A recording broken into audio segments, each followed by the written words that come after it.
When the game gets rough and this life just seems so tough, Mek Wi Talk, my people, Mek Wi Talk. When this town becomes an ugly place, don't let it erase the smile from your face. Mek Wi Talk, people, Mek Wi Talk. Conversation is the key, a guiding light for you and me. Spark a talk and you will see. Conflict solver A to Z. World leaders master the art of self-defense just by talk. So people, Mek Wi Talk. Hey, we're living in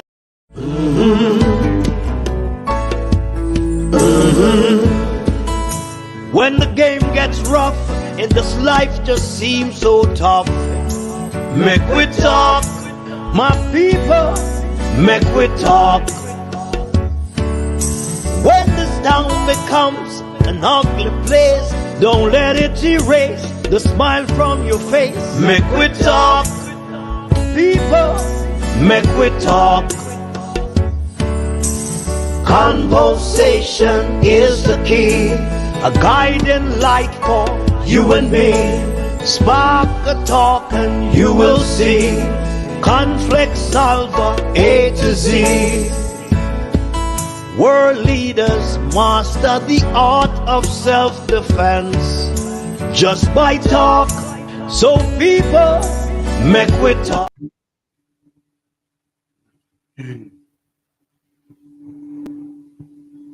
One moment, please. One moment.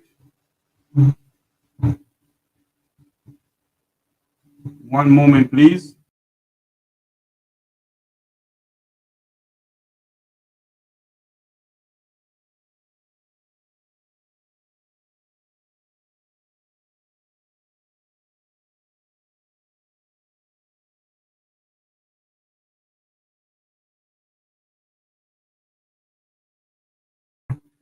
Yes, we do apologize for that. Just a little technical glitch right there. Good afternoon, wherever you're listening and watching from around the world and the Eastern Caribbean. Let me know if you all can hear me. Let me know if you all can hear me. We're going to speak about what is going on in Jamaica, where the Minister of Health is, somebody brought to my attention a while ago, and I'm trying to find out something here. How much ventilators were donated to Jamaica? I see where in the EU, during the pandemic, donation of the EU nations, United Nations, the EU nations, to Jamaica, Brazil, the Bahamas, Turks and Caicos Islands, and the Cayman Islands. EU donated, stored together, 29 ventilators were donated to Jamaica. Let me get this correct. It is correct. It is correct.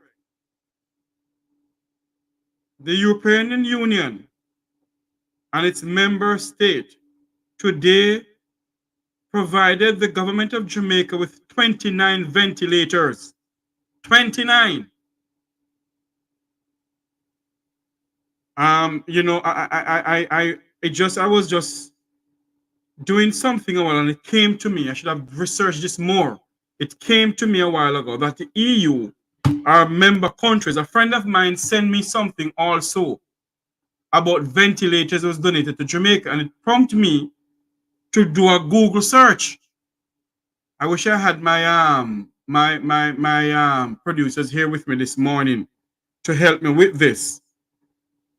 But based on what we're having here, the European Union, the EU, donated 29 ventilators to Jamaica. All right.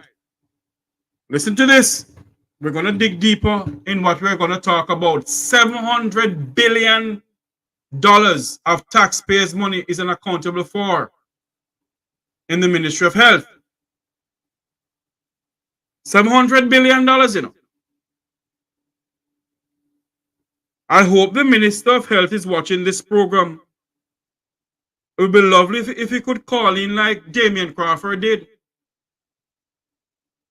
to explain to the people of this country how is it that $700 billion is unaccountable for? Between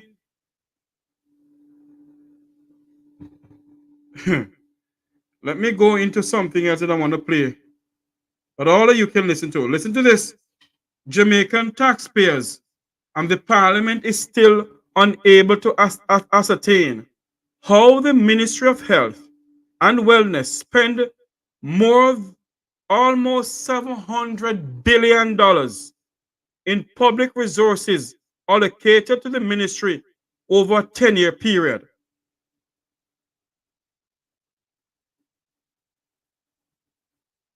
Owing to the approximately fined by Parliament Secretary Dunstan Bryan, who failed to submit the application account to the Auditor General, to the auditors. Over $700 billion was spent over a 10-year period. And we don't have enough ventilators. We don't have enough ambulance. $700 billion.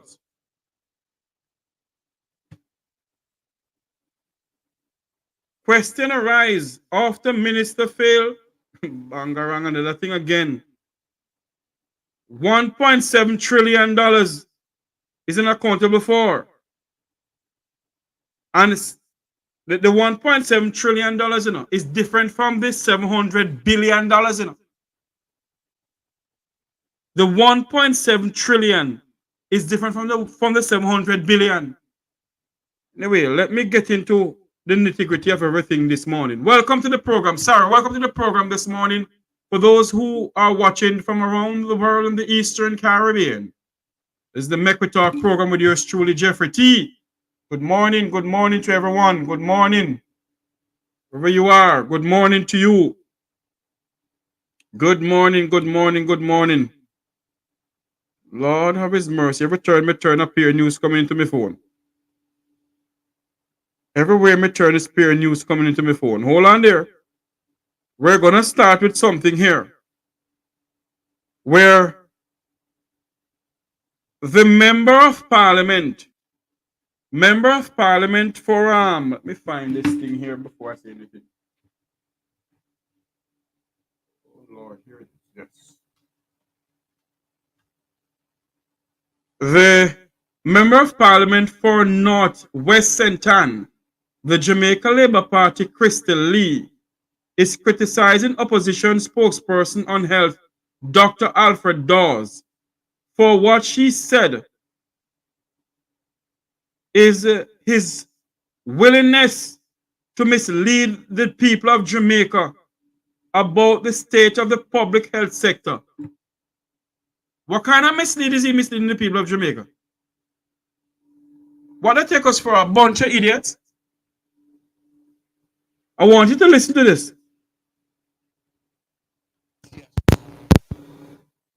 In a statement on Thursday, the JLP says in his public statements, Dr. Alfred Dawes pretended. In a statement on Thursday, the JLP's Crystal Lee says in his public statements, Dr. Alfred Dawes pretended he's unaware of the raft of major reforms taking place in the health sector. Those reforms, she notes, include 1,000 additional doctors being given permanent posts, 1,500 new places for nurses in permanent positions, and an expansion in the availability of hospital beds and several operating theaters that have been upgraded. Ms. Lee says Dawes has ignored the fact that 370 additional doctors have been added at the primary level and that under the JLP administration, the National Health Fund is now prescribing 3 million prescriptions per year, which is up from 1 million 4 years ago. Lee says it's unfortunate that Dr. Dawes also failed to note the major expansion work at several health facilities across the country, including the Spanish Town and Noel Holmes hospitals, and that a new state-of-the-art facility is being built in Western Jamaica to attend to the healthcare needs of children.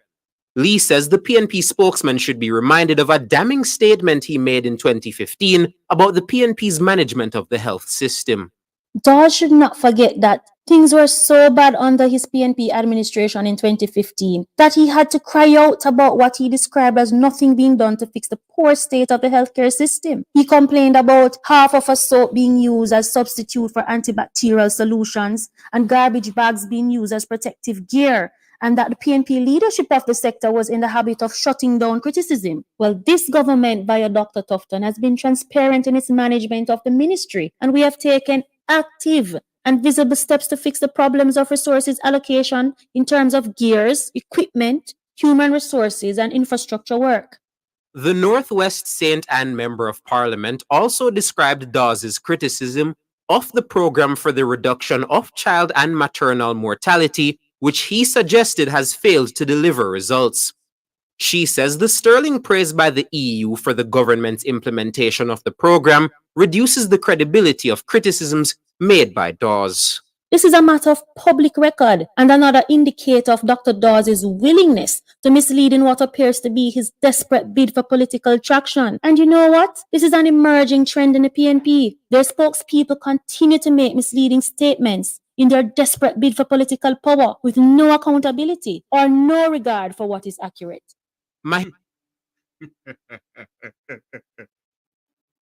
And in the same constituency of Northwest St. Anne, in the same Crystal Lee constituency, a video was sent to me this morning.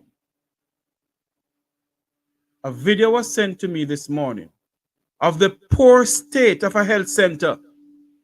Here she's talking about how her administration, in which she's a part of, have been spending money upon money to make sure that Jamaica health sector is up to par. I want you to watch a video that was sent to me this morning where opposition Senator Gabriela Morris is set to run in that seat.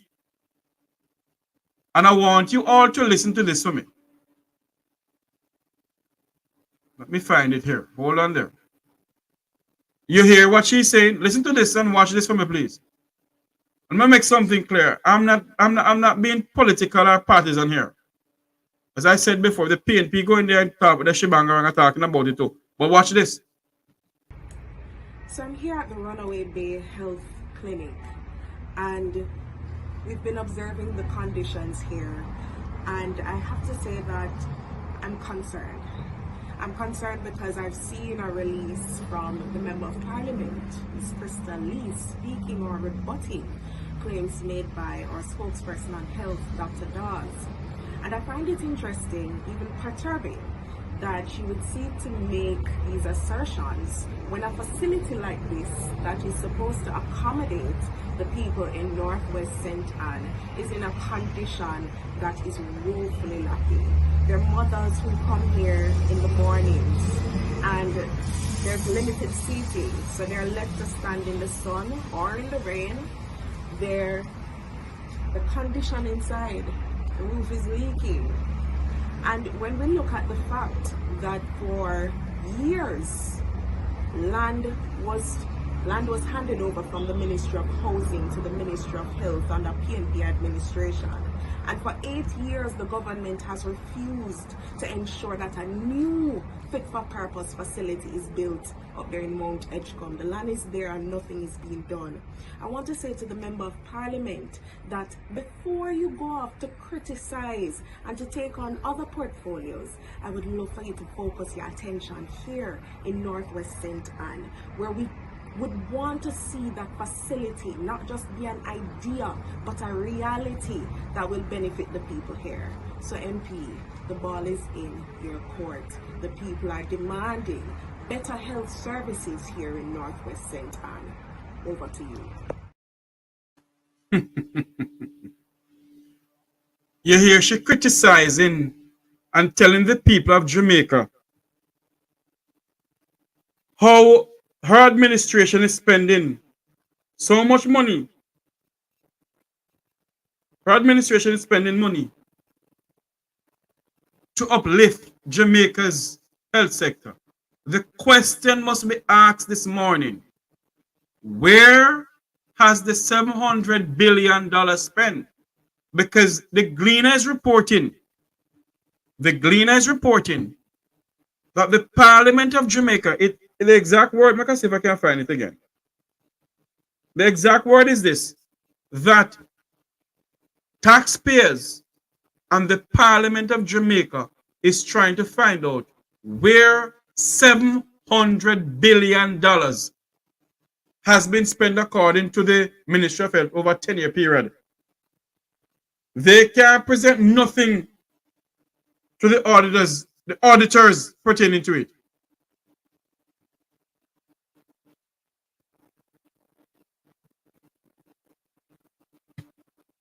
Thank you. They can't spend they can't say or send any report to where the money has disappeared to. So when they had a press conference yesterday, I was saying to myself, what was the press conference all about? But I also have some clippings here. You hear what Crystal Lee said?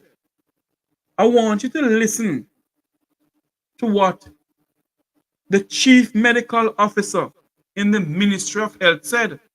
Listen to this. In a statement on Thursday, the JLP's Crystal Lee says in his... Sorry, not that one. I do apologize about that. Not that. I want you to listen to what the Chief Medical Officer says.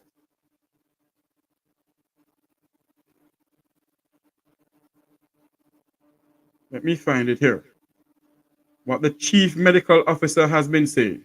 And I see where there's another item of news coming in that Health Minister rubbish misleading claims about ventilators. That 100 and something ventilators is in operational. The question we must ask this morning, though, if that is the case, listen to what. Okay, the CMO said 120 functional ventilators. Functional ventilators, they're functioning, is in operation in the Ministry of Health. Listen to what she says. The matter of ventilators available across the public health system has been a topic of intense discussion in recent days. This comes after opposition spokesman on health, Dr. Alfred Dawes, questioned the whereabouts of 105 ventilators that were reportedly donated to the government during the COVID-19 pandemic. The ministry has revealed that there are 191 ventilators now available across the health system. In a statement Thursday evening, the ministry says of that number, 120 are fully functional and in use. It says the remaining 71 ventilators are non-functional, given issues of maintenance, including the need for spare parts that are not available in the country.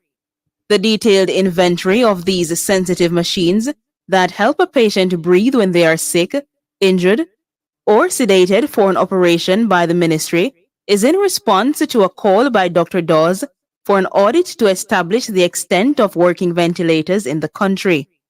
CMO Dr. Jacqueline Bisesa McKenzie says the machines on hand in working condition are enough to respond depending on the need at hand. We certainly may not have the demand for 100 ventilated patients at any one time, but there may be an upsurge in demand in a particular area that would require the movement of a patient to where there is some service. And of course, there is the fact that even if we do have ventilators or we do have intensive care spaces, there are other things that are needed to be able to activate those spaces cases, including staff. Very importantly, that for high dependency care, it is desirable to have a one-to-one nurse-to-patient ratio, as well as we have to have the anesthesiologist, the critical care physicians, and the other services, depending on what is the particular need of the patient. So there are other factors to consider whether or not you can utilize that ventilator. Dr. Bisesa McKenzie says it is important for Jamaicans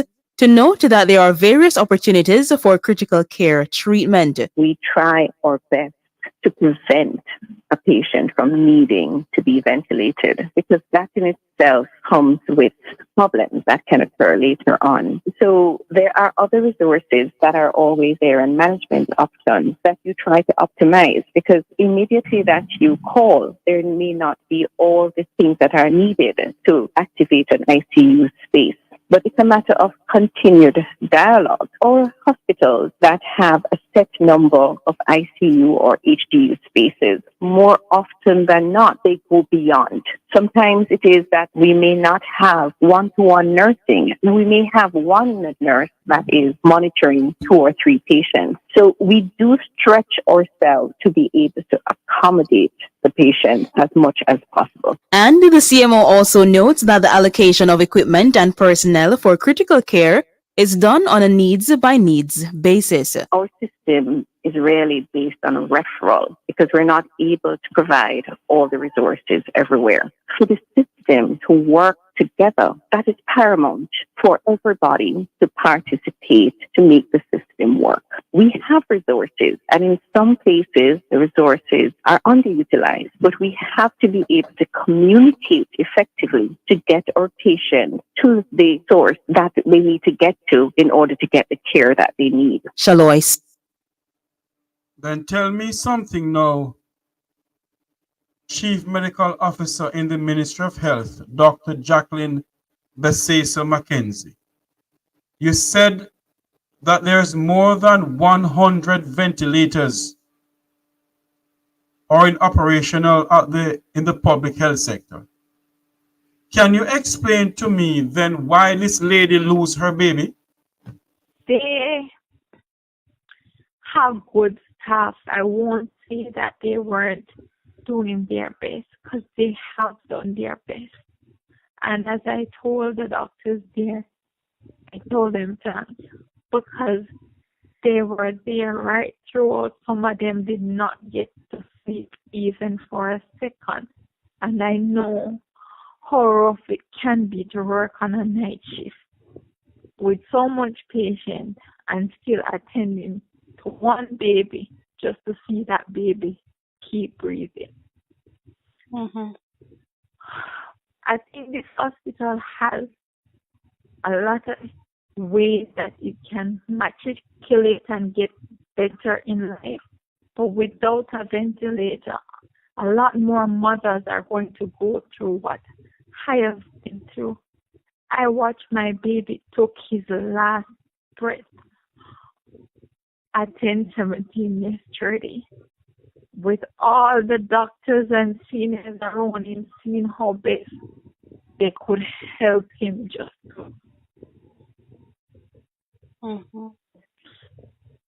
I don't want somebody else to be going through such a pain, because it's really painful.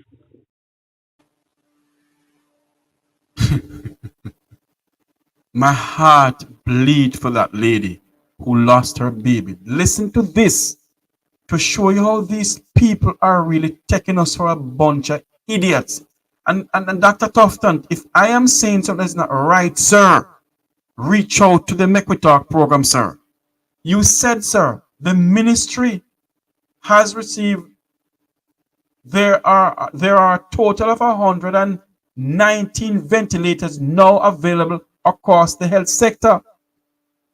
The ministry said, that there is a total of 191 ventilators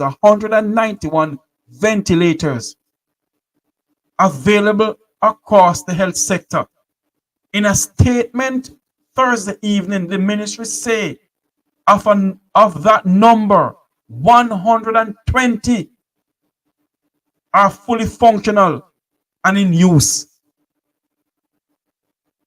So how is it that this lady at the Maypen Hospital lost her baby? It's not me who said it, only can go to Nationwide News. They spoke to Nationwide, because that's the only news they spoke to. CMO, that's the headline, CMO, 120 functional ventilators to meet public demand. It says the ministry has reported there are a total of 191 ventilators now available across the public health system. In a statement on Thursday evening, the ministry says that the ministry said that of that number, 120 are fully functional and in use. It says the remaining 71 ventilators are non-functional. Now tell me something now. You spend $700 billion. $700 billion. And you couldn't buy some more ventilators? You all couldn't, Crystal Lee, you couldn't help to get some money from Christopher Tufton to fix the Senton's health center. And when we come on here and talk about these things, all you can hear, we're political. We're a member of the PNP, we're a member of this, we're a member of that. When are we people going to sit down in this country and realize that is that everybody want to be a member of any political party? Huh? You people are the one who said this, not we. You said the CMO, Chief Medical Officer of Jamaica, Chief Medical Officer in the Ministry of Health of Jamaica, Dr. Jacqueline Besesa Mackenzie says there are more than 100 ventilators to meet the public demand are operational. She went on to say the ministry has received, the ministry have a total of 191 ventilators now available across the health sector. In a statement on Thursday evening, the ministry says of that number, 120 are fully functional and in use. So how is it this lady here lost her baby? They have good staff. I won't say that they weren't doing their best, because they have done their best. And as I told the doctors there, I told them thanks, because they were there right throughout. Some of them did not get to sleep even for a second. And I know how rough it can be to work on a night shift with so much patience and still attending to one baby just to see that baby keep breathing. Mm-hmm. I think this hospital has a lot of ways that it can matriculate and get better in life. But without a ventilator, a lot more mothers are going to go through what I have been through. I watched my baby took his last breath at 10:17 yesterday, with all the doctors and seniors around him seeing how best they could help him just. Mm-hmm. I don't want somebody else to be going through such a pain, because it's really pain.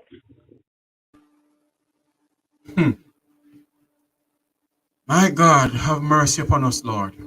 Mm-mm. Mm-mm-mm-mm-mm-mm. This don't look good. This do not look good. It do not look good one bit. It do not look good. It do not look good. So why is it that Miss Jacqueline Bassesa McKenzie is going to come out and end up saying this? Is it that we the people don't know what's going on? Are they lying to us?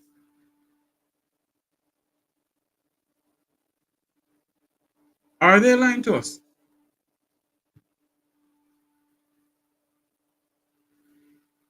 We need to play back this again by Miss McKenzie, because maybe I missed something. Maybe it's something that I didn't hear properly. We're going to play it back again. Because she said, the Chief Medical Officer in the Ministry of Health, Dr. Jacqueline Bassesa McKenzie, says more than 100 ventilators are enough to meet the demand in the public health sector.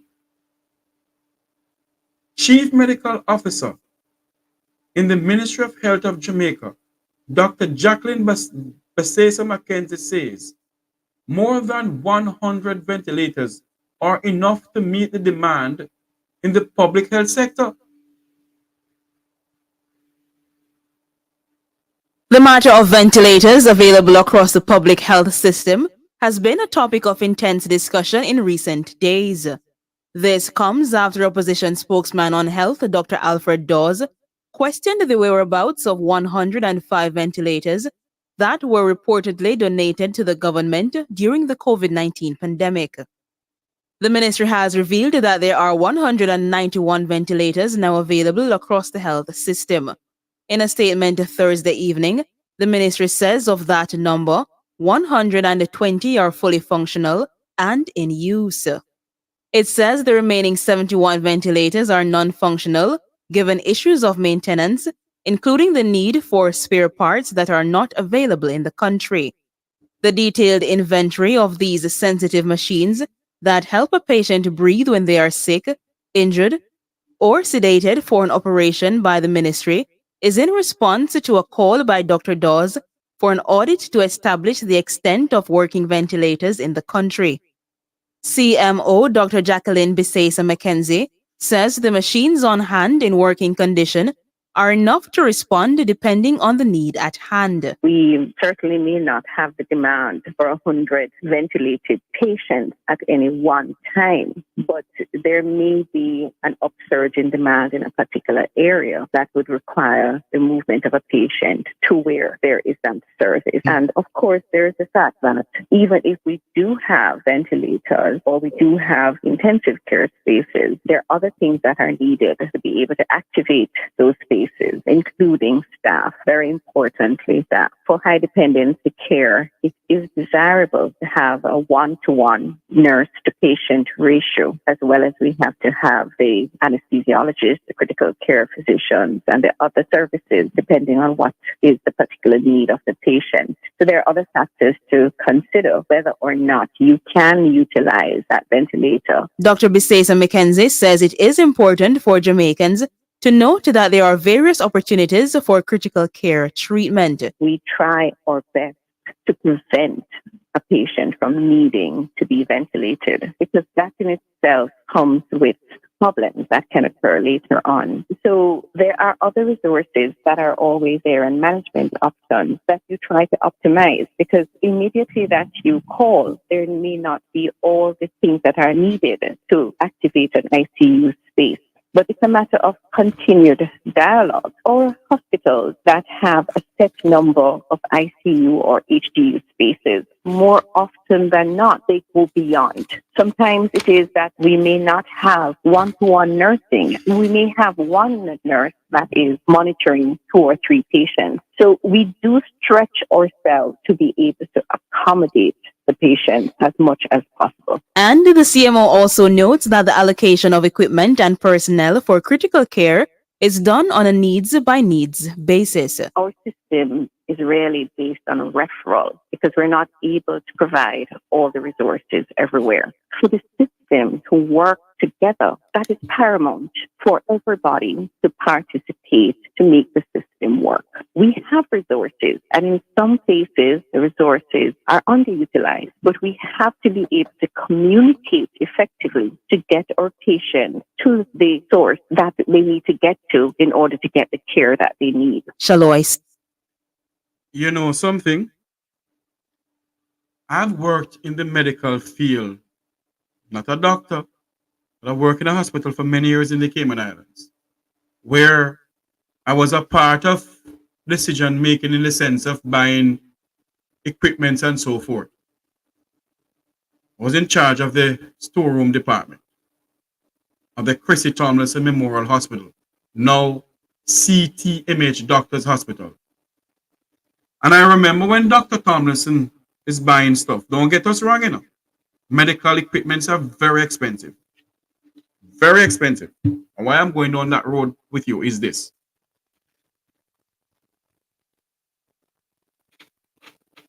When you go up to biomedical or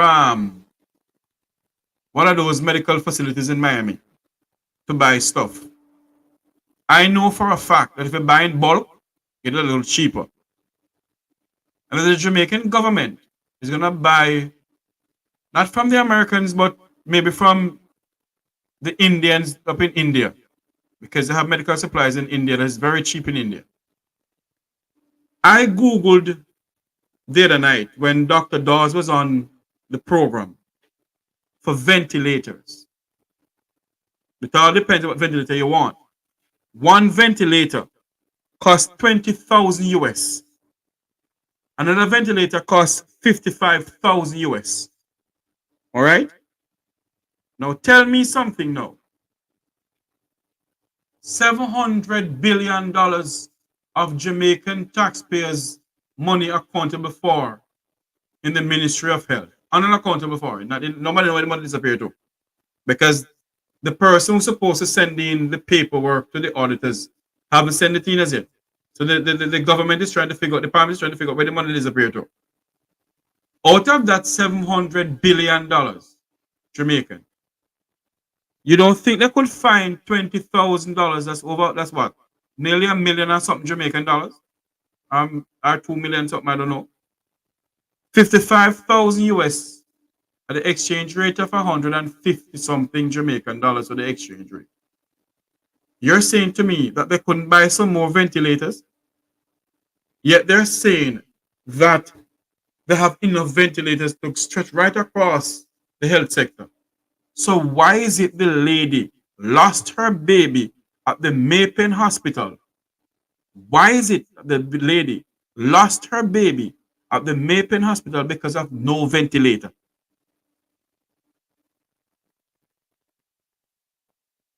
Can somebody tell me this? And yet you have an idiot and nincompoop coming over here who named Robinson talking about agents of the PNP.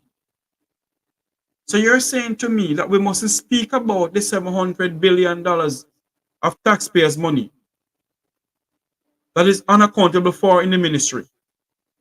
And we mustn't speak of the $1.7 trillion that is not accountable for. We mustn't speak about those things because we are agent of the state. We're an agent of the PNP.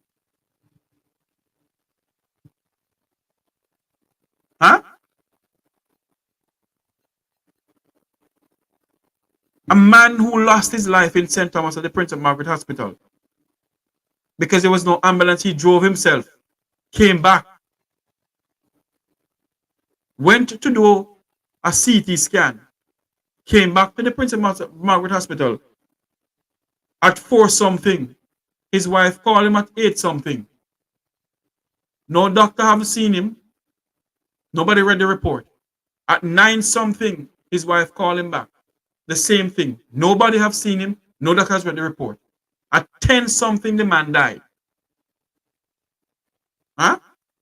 And we must speak about those things because we're agents of the PNP. You see how daft and dumb some of we are in this country? We don't think about what is going on in the country. We don't see what is going on in the country. All we can see is the color green and orange. Now tell me something now. In which modern democracy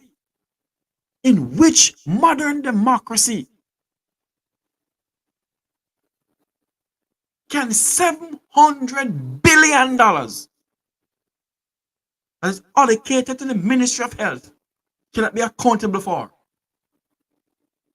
And we must speak about it?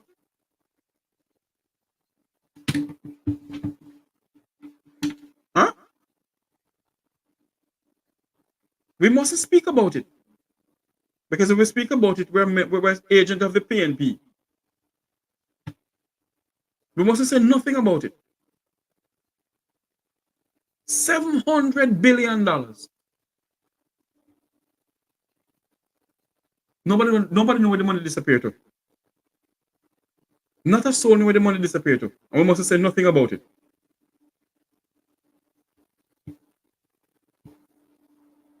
$700 billion.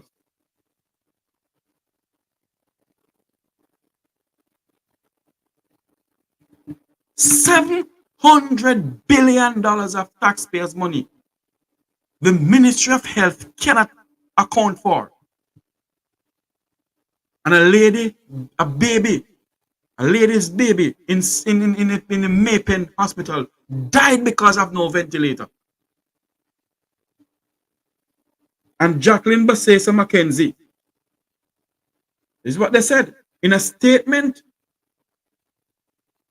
The ministry has revealed there are a total of 191 ventilators now available across the health sector.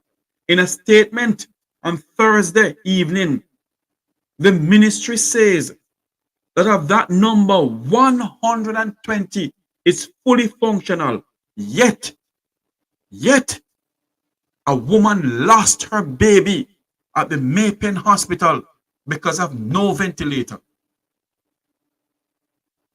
And $700 billion of taxpayers' money is not accountable for.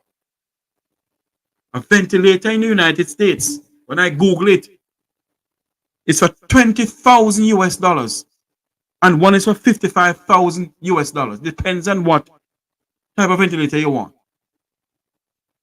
I am not a medical person. I don't profess to be a medical person. I do not know certain things, but common sense must prevail. $700 billion of taxpayers' money. The Parliament of Jamaica cannot account for it. And the chief medical officer in the Ministry of Health, Dr. Jacqueline Basesa McKenzie says the more than 100 ventilators are enough to meet the demand in the public health sector. So if it is enough if it is enough chief medical officer and minister of health, why did this woman lose her baby? They have good staff. I won't say that they weren't doing their best, because they have done their best.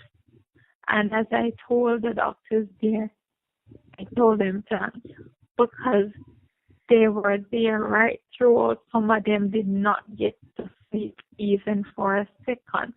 And I know how rough it can be to work on a night shift with so much patience and still attending to one baby just to see that baby keep breathing.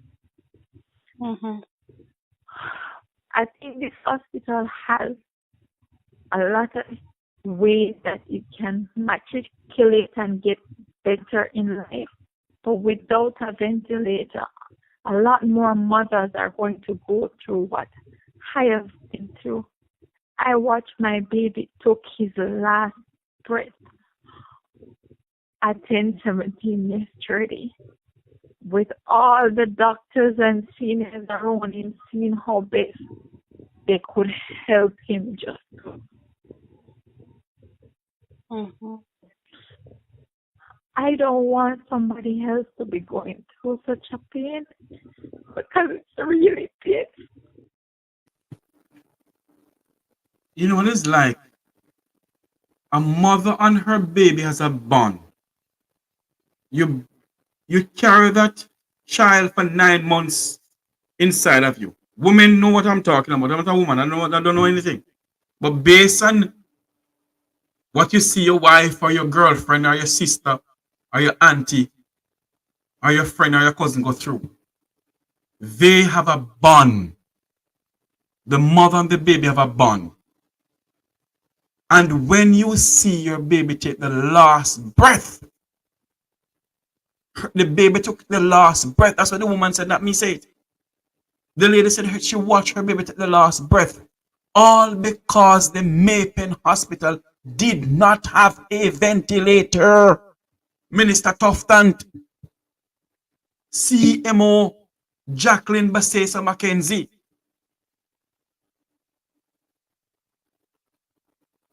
Tell me now that we in this country, I can take my time to talk. We in this country must sit down and says nothing about this damn nonsense going on in the country.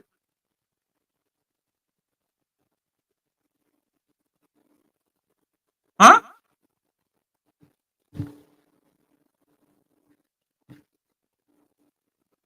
The European Union during the virus donated must say 29 ventilators to Jamaica.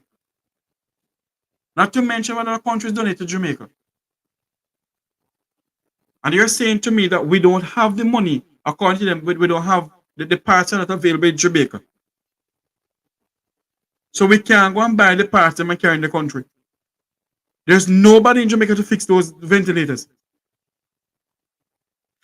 If a Jamaican can find ways to build a car and use coconut oil to run the car or use water to run the car, you are telling me that there's no Jamaican in this country who can fix ventilators, Minister?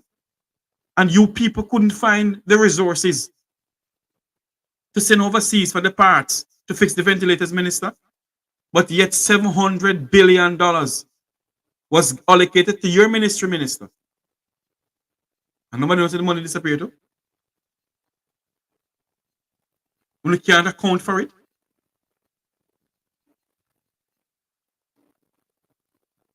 It cannot be accounted for.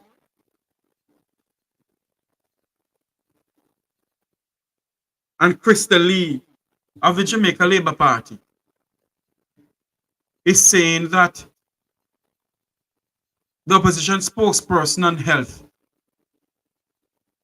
is spreading propaganda to the Jamaican people. She said that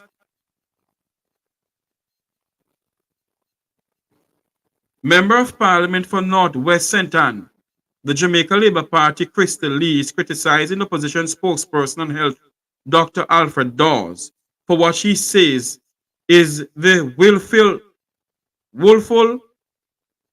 willingness to mislead the country of the state of the public health sector. His willingness to mislead the Jamaican people about the state of the public health sector in this country. This is what she said. In a statement on Thursday, the JLP's Crystal Lee says in his public statements, Dr. Alfred Dawes pretended he's unaware of the raft of major reforms taking place in the health sector. Those reforms she notes Major reform taking place in the public health sector. Listen to some more. Include 1,000 additional doctors being given permanent posts, 1,500 new places for nurses in permanent positions, and an expansion in the availability of hospital beds and several operating theaters that have been upgraded. Ms. Lee says Dawes has ignored the fact that 370 additional doctors have been added at the primary level, and that under the JLP administration, the National Health Fund is now prescribing 3 million prescriptions per year, which is up from 1 million 4 years ago. Lee says it's unfortunate that Dr. Dawes, the National Health Fund, is what she's saying. The National Health Fund is giving away, prescribing 3 million more medication for people who can't afford it. Is that so? Is that so, Crystal Lee and the Minister of Health, the Ministry of Health? Is that so? Listen to some more.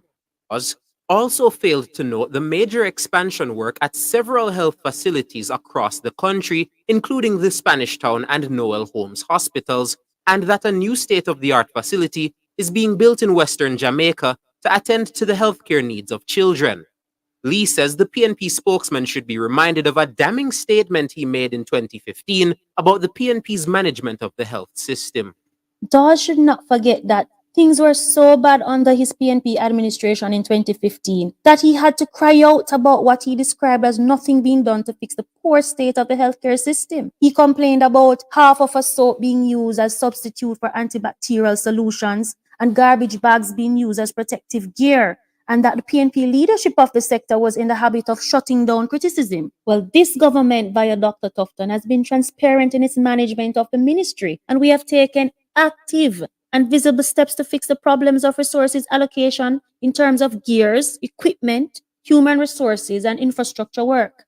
The Northwest St. Anne Member of Parliament also described Dawes' criticism of the program for the reduction of child and maternal mortality, which he suggested has failed to deliver results.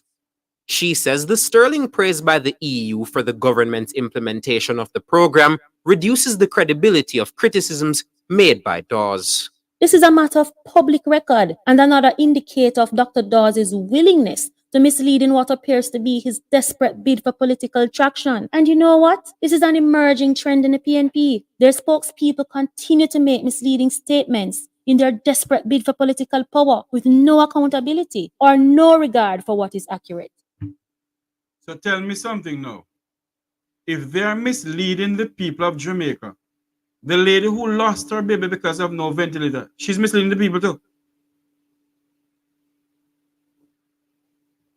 She's misleading the people too.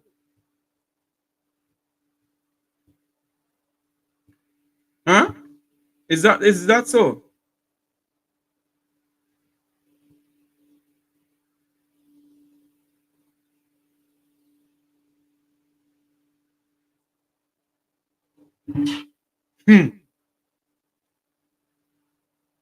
Is there a ventilator? Yeah. Do you realize that they came out and said that we have enough ventilators? How many hospitals we have in Jamaica? How many hospitals do we have in this country? Huh? So you're saying to me now, Dr. Besesa Mackenzie, Madam, you're saying to me that if somebody should go into, let's say, the Noel Home Hospital in Hanover, and the patient is in need of a ventilator, and the patient is on that ventilator, all right? And somebody else come in, so 3 more people come in, and they need ventilator. You're going to say to me that the one that is there is enough?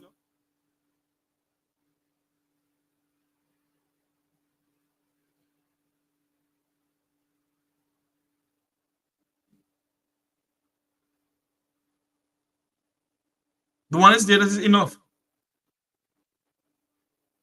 Is that the case? $700 billion of taxpayers' money is unaccountable for in this country. And we must just take it and say nothing.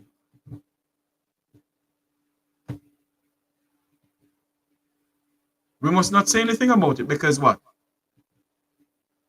If we say anything, we're dubbed as a member of the so-called PNP and the so-called Labour Party.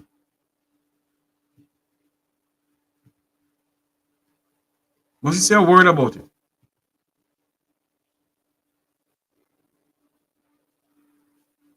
How many ventilators are assigned to the hospitals in this country? How many?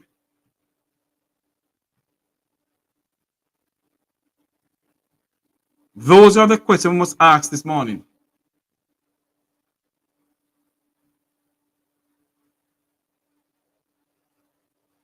But in the name of Jehovah Jireh, want to see what's going on the thing here? Issues faced by the Auditor General in her annual report over several years, 20 to 2021. On record spending, ministry received 366.365 138. Lamb of God says we don't happen from the National Health Fund. 366 million 365,138.67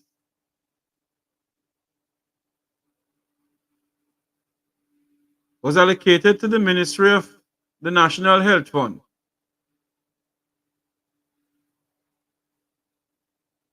However, only 182,442,606.37 was disclosed.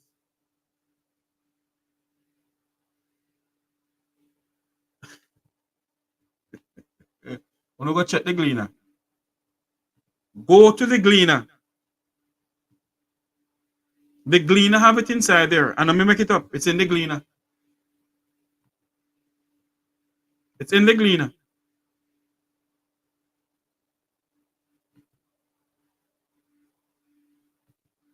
Hold on there. This is something here. Hold on there. This is the wrong one I put up here now. Take off this one. Go back to here.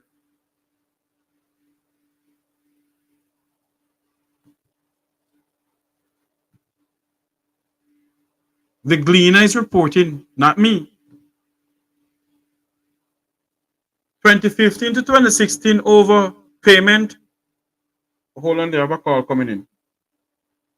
Good afternoon. Welcome to the Mek Wi Talk program.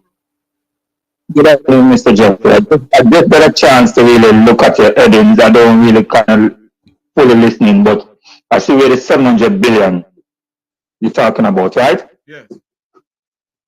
Okay, I'm calling from the Cayman Island, right? As usual. Let me tell you something. I said this thing before. In Jamaica, there's no journalists, investigative journalists. There's only reporters. We do not see the mainstream media, the Vumvava, the mouthpiece, them grilling these persons. The only way, let me tell you this, is that some of these journalists, the only way you will hear something about them unless it's a family member of theirs. Anytime a family members of them fall victim to crime or a situation like this, maybe they even won't come to the public sphere and talk about it. You know why?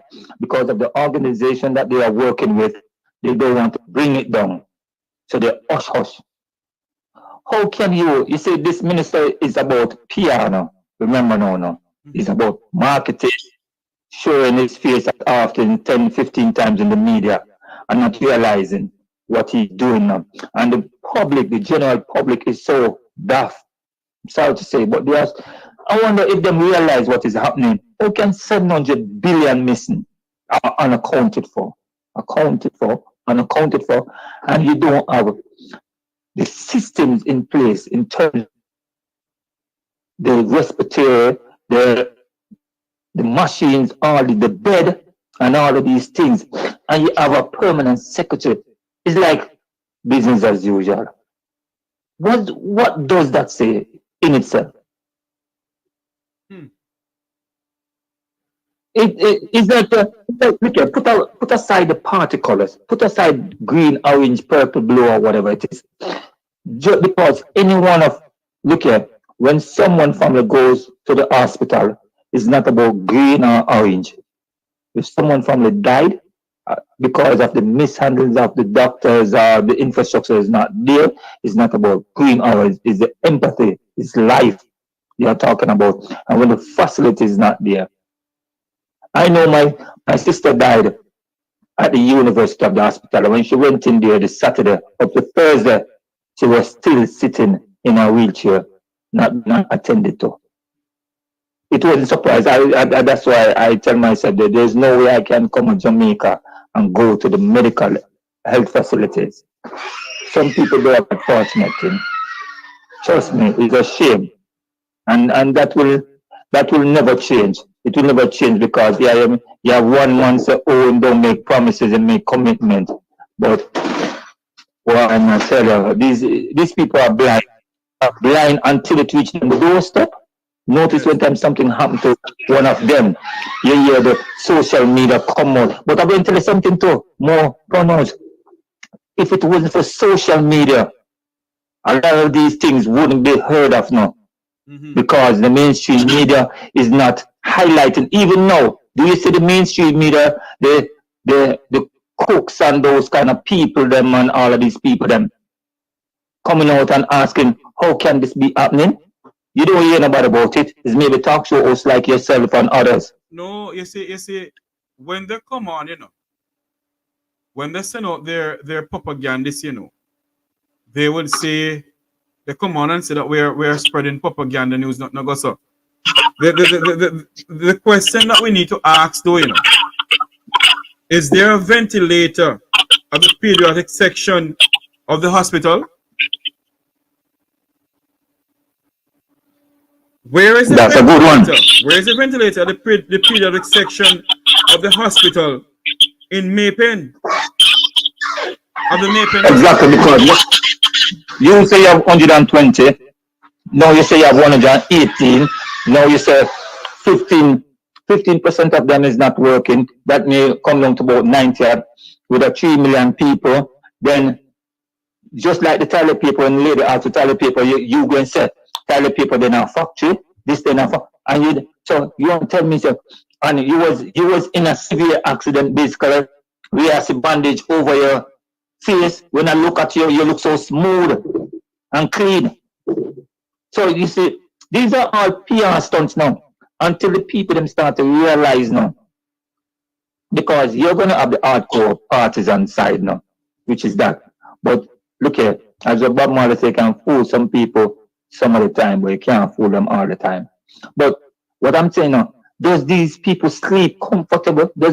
I can understand, say, you have your friend and your friend does something in the public sphere and you don't want to reprimand him or you don't want to say no. But you don't sit on one side and say to himself, big man, well, you don't really look good now. They don't do that. They don't do that. Instead of trying to cover up, it's like say, most person don't listen now to understand now. Most person listen to give you an answer now. And that is the thing.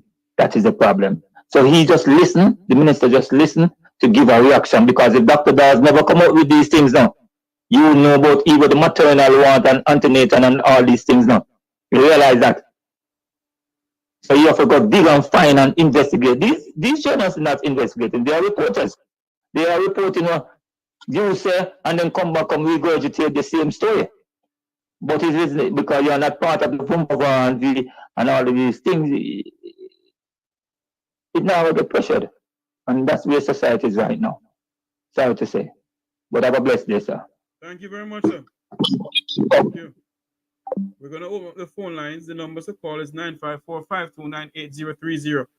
What's your take on what is going on?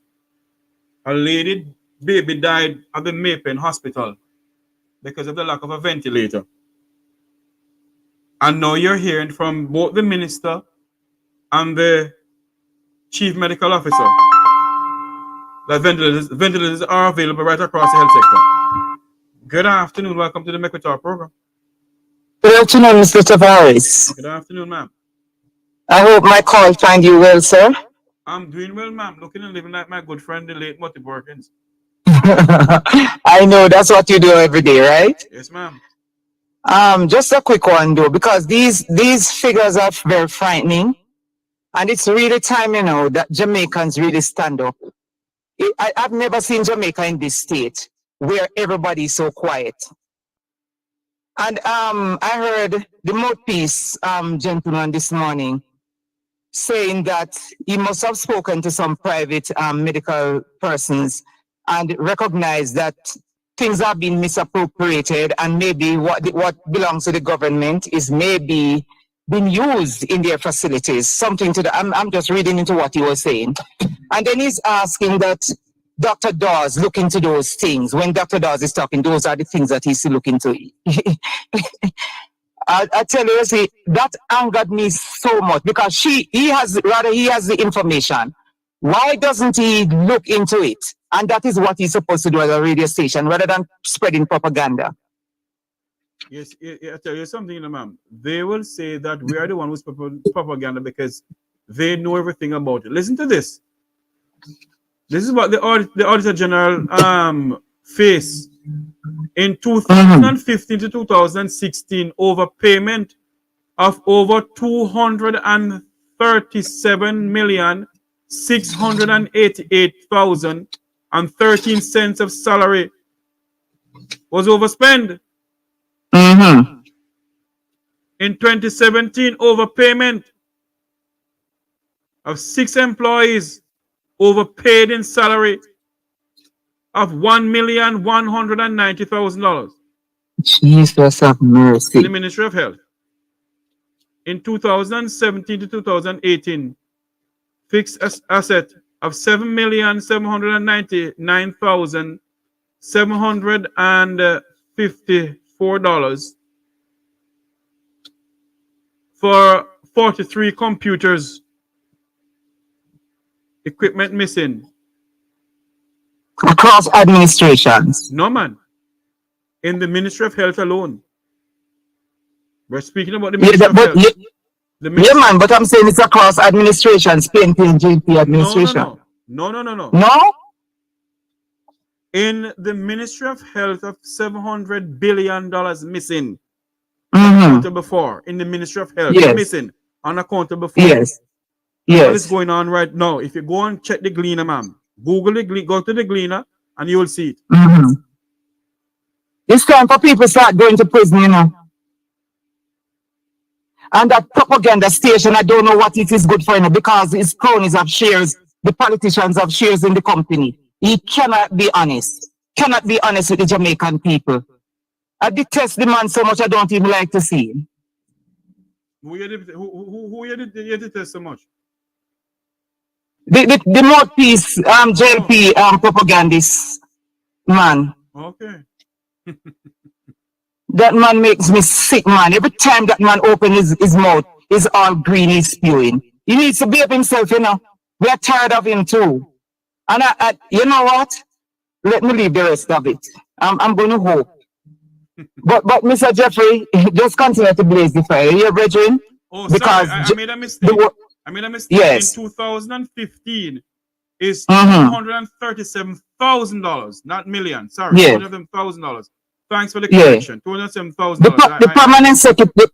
The permanent secretaries have questions to answer to, you know, because of them thief the money for the ministers. Well, I wouldn't say that the money for the ministers, you know. Some of them take it for themselves too. Yes, we know that, especially in education, because we have a personal experience. You're in the education ministry in Jamaica, ma'am? Yes, I was teaching there. I'm a pensioner actually. Oh. But I know they love to send the pension to their friends' account, and then you're in trouble. And when you talk, they push you up fast and pay you up because they don't want everybody to know. Well, then do send the money to their friends' account? Of course. When you forget your pension, then send it to their friends' account. Tell me some more about it now. Tell me some more. So there's a situation I know of where somebody was waiting on her pension for quite a while. And she was getting the runaround. And then when she found out it was being sent to a particular person in the ministry account. And after that, it was sorted out. And they did everything for her to keep her mouth shut. So you're saying to me that somebody in the ministry of education At the pensions office. Okay. Send them. Yeah. All right. So I must get the pension. Yes. So they send the pension in someone's account. Of course. You think they're easy down there? A lot of things need to be cleaned up in that pension office.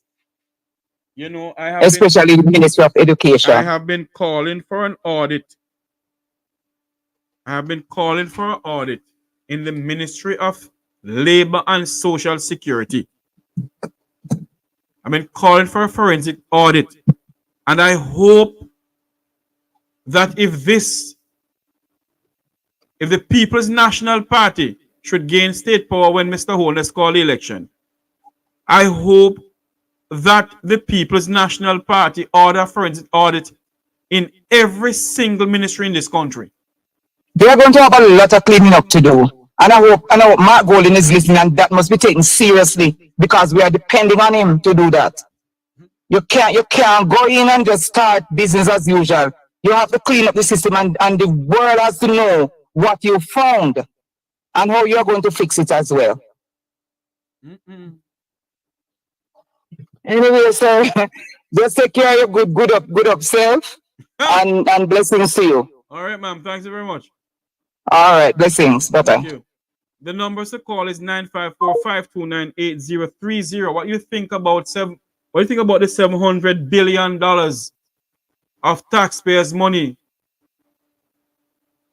over how many years that has been spent in the ministry that's unaccountable for, according to them? They said they spend it, but yet you're seeing something say they spend it on this and spend it on that. But the Gleaner is reporting, is reporting that the Parliament of Jamaica is unsure where the money disappeared to. What do you think about it? 954-529-8030. Good afternoon. Welcome to the Mek Wi Talk program. Hi, Jesse. How are you doing? I am here looking and living like my good friend Moti. At least then I sit there and I stress Moti. And then you still stress him when Moti see the man hunger, the little dirty foot chooses man and down a town and below a crossroad. Eh? I tell you. 700 B. Not million, you know. $700 billion. 700 B. That could have been ventilator parts, you know. And by ventilate. The $700 billion that is taxpayers is asking where the money disappear to could buy a lot of ventilators and some bed. Exactly. And other equipment. Of course. Other equipment for the hospital. Because when you go for you and to do blood transfusion to get when you have sickle cell and analysis, you have to sit down and wait and you have to wait for look for the young girl will to go for St. Joseph to go do operation. Lord of mercy, Jesus Christ, where you are waiting to show yourself, sir. Do I know after that we plan to show up in the crisis? But this is beyond. This is beyond. Right? And the same thing I go on down here to, but Mr. May respect me. Me have to the people them down here to take it up in a them one hand and hold to run and who have to stand up. By the way, judge. as you talk about Haiti, you all see what is going on in Kenya? No. I'm going to see if I can find some clippings about what is going on in Kenya.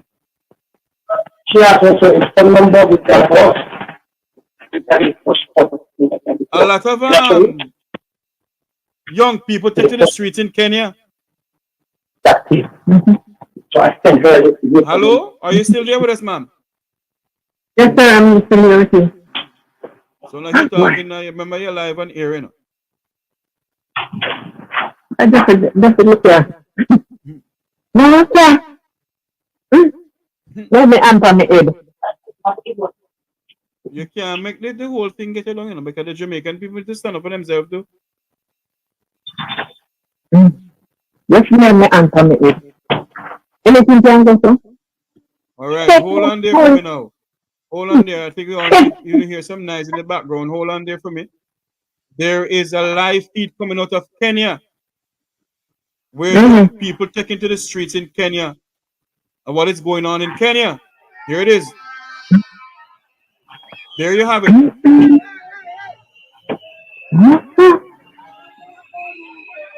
There you have it. Young people, because of the desire to raise taxes in Kenya, the young people decide to say enough of it and they take to the streets in Kenya. Yes, sir. Okay, listen where you are. All right. Now me head at me. All right, thanks. There you have it. Police and people clashing in Kenya. There are young people who have taken to the streets in Kenya because of public corruption.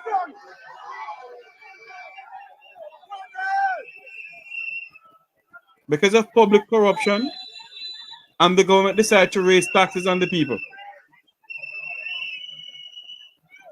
That's a live thing going on in Kenya right now. Nairobi, Kenya. The people of Kenya rise up and say enough is enough. But in Jamaica, $700 billion of taxpayers' money gone down the drain. $1.7 trillion of taxpayers' money unaccountable for.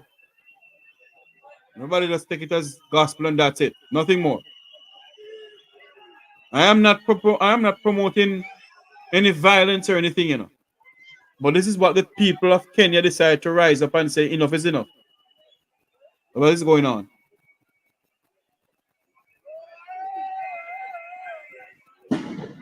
There you have it.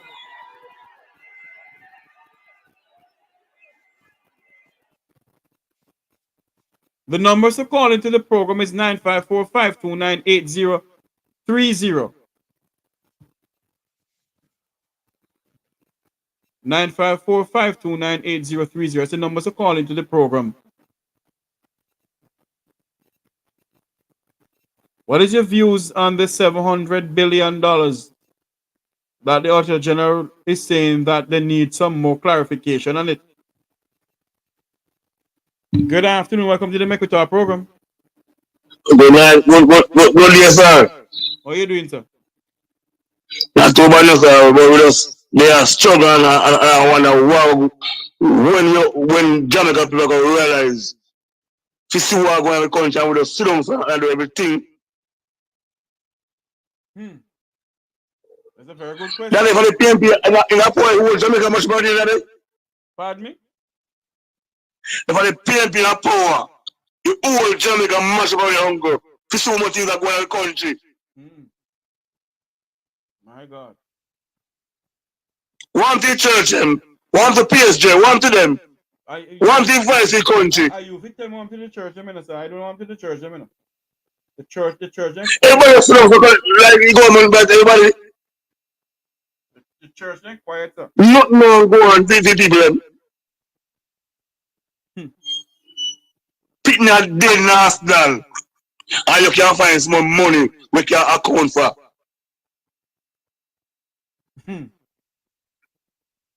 This is more crisis, daddy. You know something, sir? You see, we the Jamaican people, the only way, and I'm gonna see if I can find something and play it for you people to listen to. In the 1990s, when they had a gas riot in Jamaica,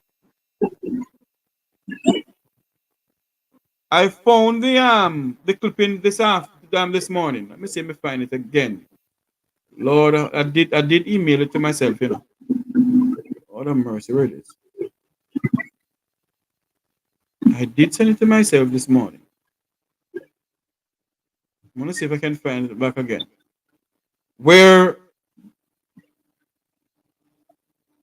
Yes, here it is. Here it is. Let me see if we can make you all see. Hold on there for me now. Let me leave out of this thing here. Hold on for me, please, people. You all need to see this.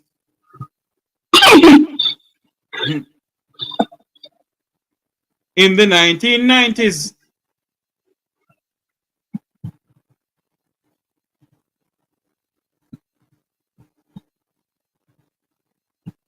I want you all to. I am Ruth Baker Gardner. I attended the UE from 1998 to 2003. Let me explain to you all what this is all about. Hold on there for me. In the 1990s, when the then People's National Party administration decided to raise gas in Jamaica, at that time, the University of the West Indies and UTEC Guild presidents came together. They get up in the morning and they heard that Mr. Patterson decided to raise gas on the Jamaican people. And both University of the West Indies and UTEC decided to take to the streets. They marched down Hope Road all the way down to Jamaica House. And the big high and mighty PJ Patterson refused to speak to the students. You know what happened after that? For 2 days, the country locked down. The Jamaican people took to the streets. It's the first I've ever seen in the history of Jamaica. The 14 parishes start burn. I want you to listen to what this lady said.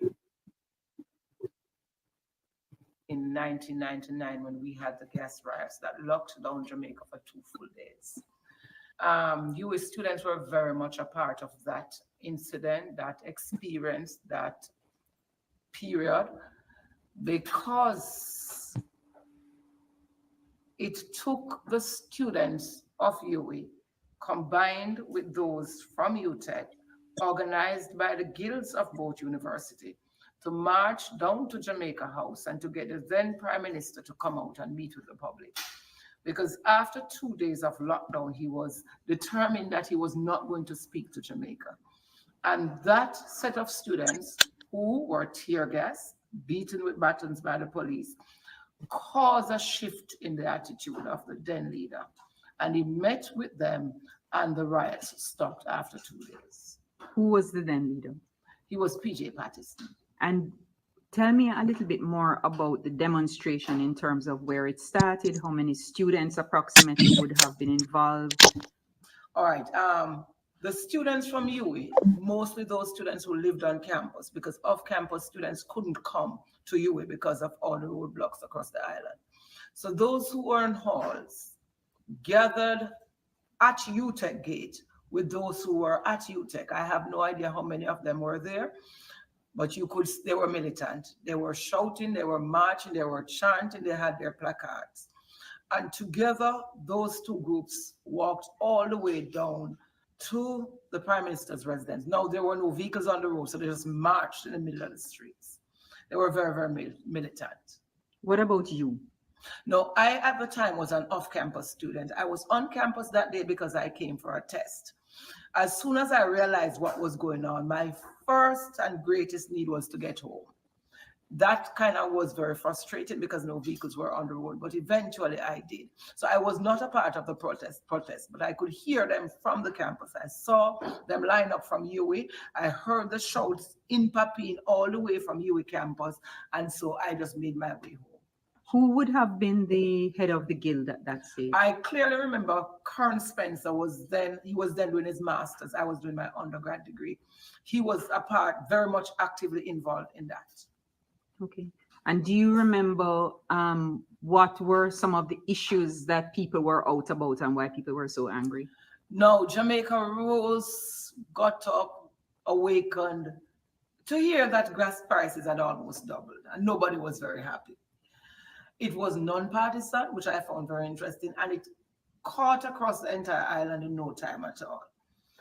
And with the fact that UE students felt that they can identify injustice anywhere and were not willing to put up with it, they just jump in the middle of it. I don't think it was organized previously. They just got up to a situation and felt that it was necessary to become involved. Are there other demonstrations that you remember while you were a student at UE? No, I don't, because I was an off-campus student, so most of my time was spent traveling or just coming to classes and leaving. I personally think that this was the only demonstration that ever happened in Jamaica's history where the University of the West Indies and UTEC student came together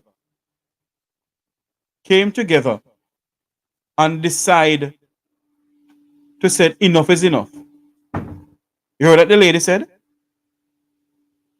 That UTEC Guild presidents and UE Guild presidents came together and marched down Hope Road to the then Prime Minister's office, PJ Patterson, at Jamaica House, because he raised gas prices.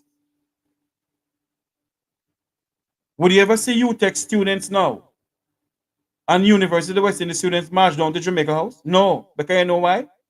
All of them is involved in the People's National Party youth arm and the JLP youth arm.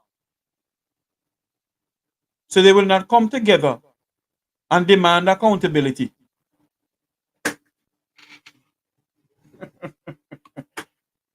It is your fundamental right to exercise your franchise.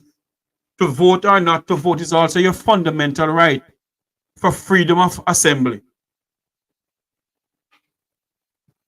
I was in Kingston that day when it happened. As a matter of fact, I was at the house of Mona and I got a call on the house phone say, hey, something going on. Don't drive. When I walked out onto Hope Road in front of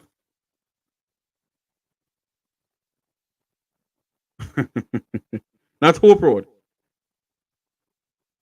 When I walk out there on that road there, where you in University of West Indies is, and I heard they say that they're gonna go over to there's a set of students, one from Mona coming down University, and the other set from over by UTEC coming down to go down to in front of the Jamaican embassy there. And they all marched down to Jamaica House. There was no vehicle. When you want last students, Jamaicans from all walks of life, join in to the protest because the University of the West Indies said enough is enough. They took to the streets and they marched down to Jamaica House. I've never seen like that happen in the history of Jamaica. The 14 parishes in Jamaica start burn one time. 14 parishes. No, I'm not telling anybody to go out there and start in a riot. You know. Please make it clear. Because I don't want anybody to come and say Jeffrey was the one who started something.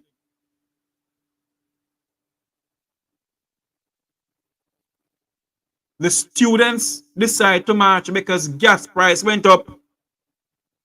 Reggae girls. Gas price went up. They could raise bread price in this country now. They could raise gas still wappy kill Philip. Nothing happen. Back in the days, you have people who have the blood of Nanny of the Maroon and of Paul Bogle. But nowadays, you don't have those people anymore. And you heard who started, you heard who helped lead the riot, the demonstration? A former member of parliament for the People's National Party. At that time, he wasn't in politics. He was a guild steward, a guild president at UE, Curran Spencer. He led it against his own party, who was in power.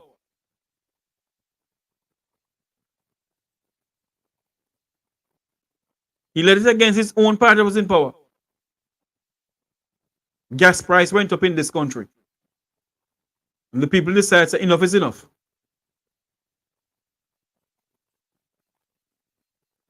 I remember it so much. I was looking for videos for it this morning. I couldn't find no videos of it. I don't know if JS have any videos of it. Why don't I lead from the front? What is it supposed to mean?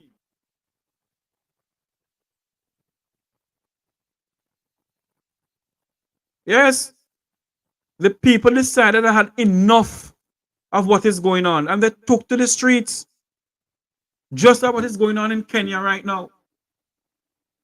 Exactly what is going on in Kenya right now, where students in Kenya, young people in Kenya, the BBC report this morning.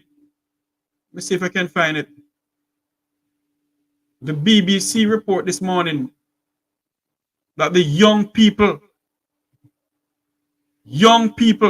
in Kenya take to the streets because the Kenyan government decided to raise taxes on them. And the level of corruption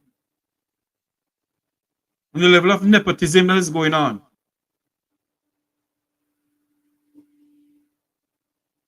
And they took to the streets. I wasn't the one who BBC World News. Let me see if I can find it here. People take to the streets in Kenya. The young people had had enough. Oh, here it is. Let me find it, make you all see it.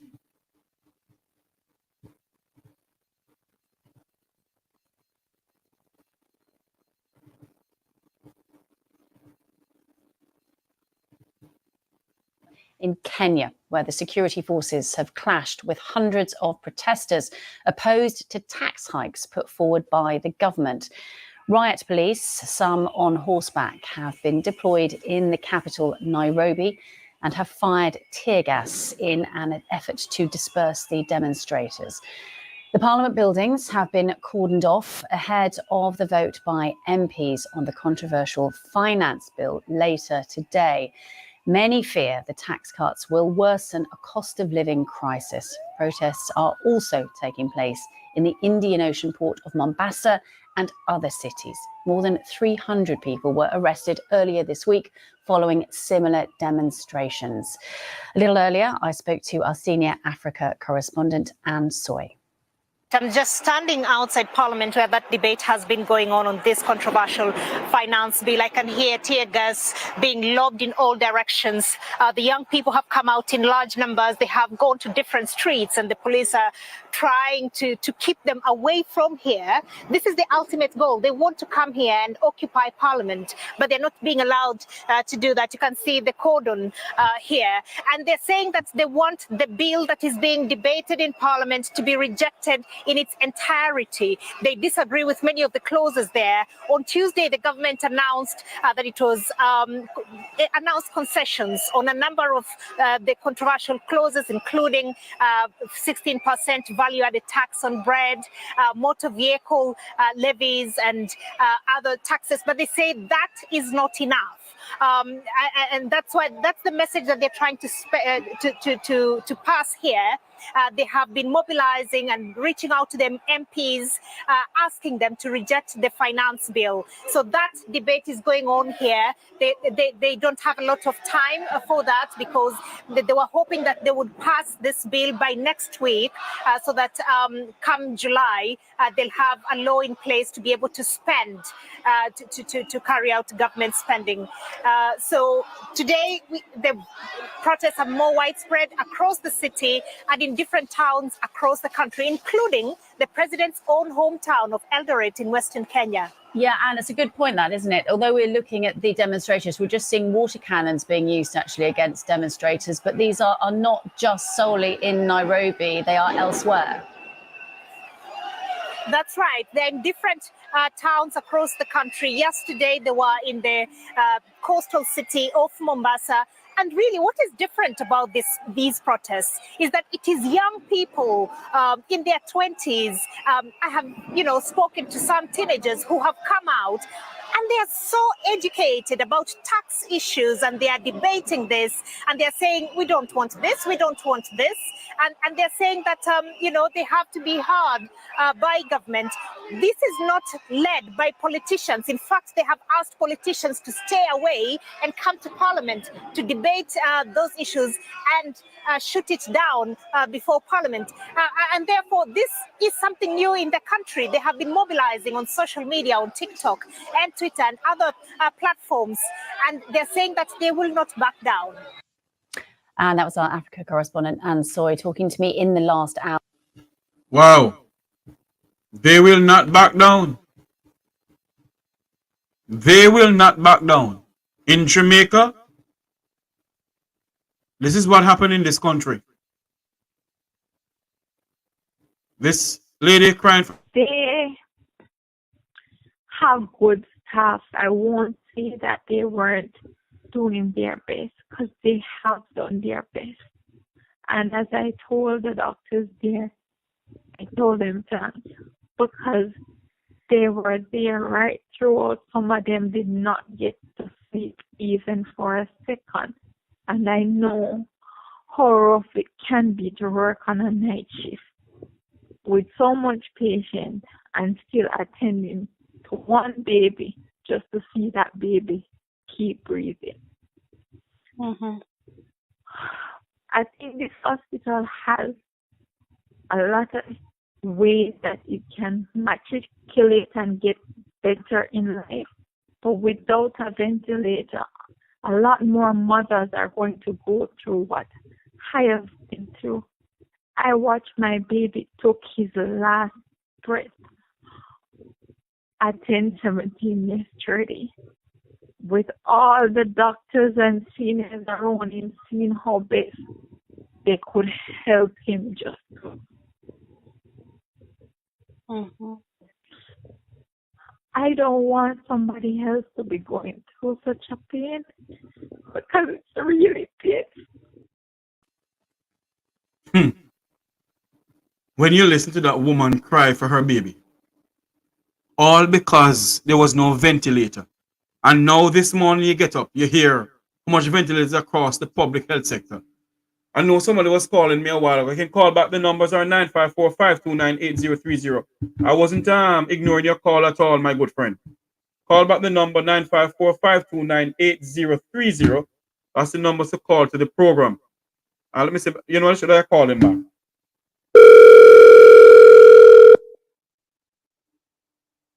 Let's see if I can get him back. We were calling the number a while ago. Yes. No, they're not answering. In Kenya, you can see young people didn't put politics in front of what is going on in Kenya. They put their country first and their countrymen. They didn't put their politics or their politicians in front of what is going on in Kenya. What they did was to put their countrymen and their country first and stand up and say enough is enough. In Jamaica, you have to put the PNP or the JLP in front of everything.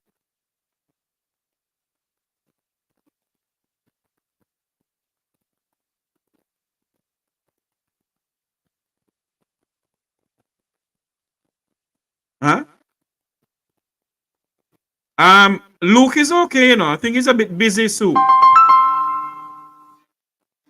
Good afternoon. Welcome to the Mek Wi Talk program. Yeah, good afternoon, Mr. Tavares. Yes, ma'am. You know what? Yes. I'm calling. Turn off your TV in the background for me, please, ma'am. Oh, I'm sorry, sweetheart. I'm sorry. Sorry. Good afternoon, Mr. Tavares. Yes. You know why? I think that the reason why these people don't protest like they should, I think because they have gotten threat from the Prime Minister. You know, that if they do go out and demonstrate, they're going to be locked up. So you're saying to me that the Prime Minister make a national announcement that even they're going to... No, That's what I heard. They were saying that because they don't have no freedom of speech and freedom of movement. Hold on there. So I think. Hold on there for a moment. You said you heard that the Prime Minister said it? Yes. No, I heard the people were still talking about it, on the TV, so that they cannot go out and demonstrate. That they're going to be locked up or something like that. No TV. So I don't know if it's true. No journalist in Jamaica can tell the Jamaican people them that. It is enshrined in our constitution. If I'm pronouncing the word correctly. It is in our constitution where you have freedom of assembly. All you have to do is apply to the superintendent of police. Okay. For a permit to demonstrate. Okay, and if you decide to do it without them, then so be it. Oh, that's when they lock them up, right? Even if you get the permit, they can still, if you commit anything, they can lock you up, But it is your constitutional right for a peaceful assembly. It is your constitutional right to speak. No. Yeah, but they say no. But Mr. Tavares, they are saying now that they don't have no freedom of speech. Who tell you that? That's what I've been looking at the TV. I'm sitting here listen looking. to me, darling. Listen. Consult the Jamaican Constitution, ma'am. Nobody cannot tell the Jamaican people that. None. Yeah, because they say that when one of the guys the other day, they were demonstrating about the car, about the transportation, the taxi, and they said that and they made comments and whatever, and they sent the police and arrested the man. So I don't know. No. Listen to me. There is more to that lock up with that man, Okay. I don't live down there, Mr. Tavares. I live right in Florida here. Well, I'm if I even listen to the news, I pick it out of nonsense. Yeah. There is no way. There's absolutely no way. Okay.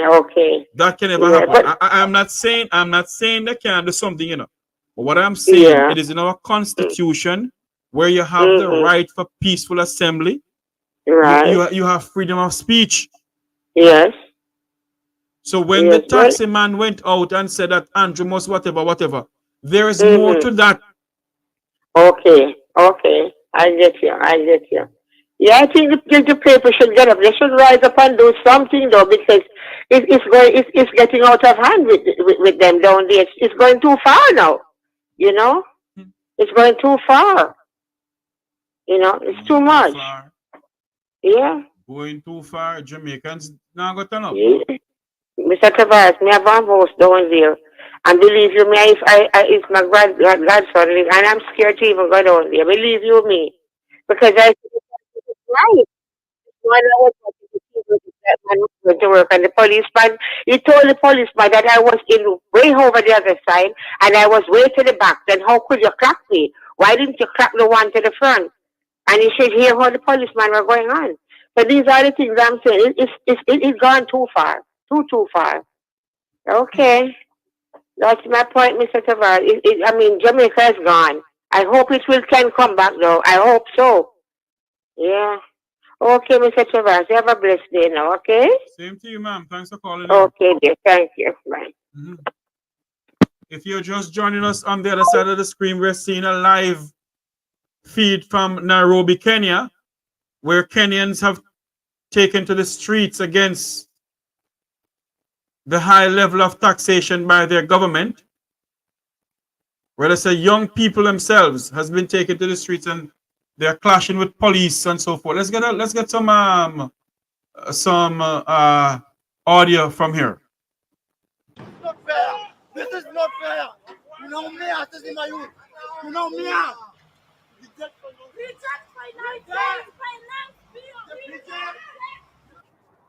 Scratch everything. Isikuwa ati unatoa, you are removing bits from the bill ati ndo tuipitishe. No, scrap the entire thing tuanze from scratch. Wow, they're locking up people. You can see that the police are locking up people for demonstrating. Vijana, we are not our parents. Tutasimama against the regime. We will fight for our rights. Wazazi wetu hawaelewi. Sisi tunaelewa. We will mess you up. Kwa sababu we are working hard na tuweze kujikimu. Good afternoon. Welcome to the Mek Wi Talk program. Hey, Mr. Jeffrey. Good day, sir. Good day. You know, the problem is what we see right now with the Jamaican people. And I'm like, a lot of us want changes, but we are afraid. And a lot of us, we say one thing, but rebellion is our front foot. Rebellion. Rebellion, Mr. Jeffrey. We who live in America, we more put out the effort than who right now live in Jamaica. And this is the problem where I know of labor right and PNP, where when them say to demonstrate, them get money and put people man against it, don't go out there. I'm not saying, Virgin, I want to suffer, I take 120, 130,000 to suffer, see way more. So the thing is, man, the belly. Mr. Jeffrey, no disrespect. The man them beg more than the woman in Jamaica right now. The man in the what? The man them beg more than the woman them. My God.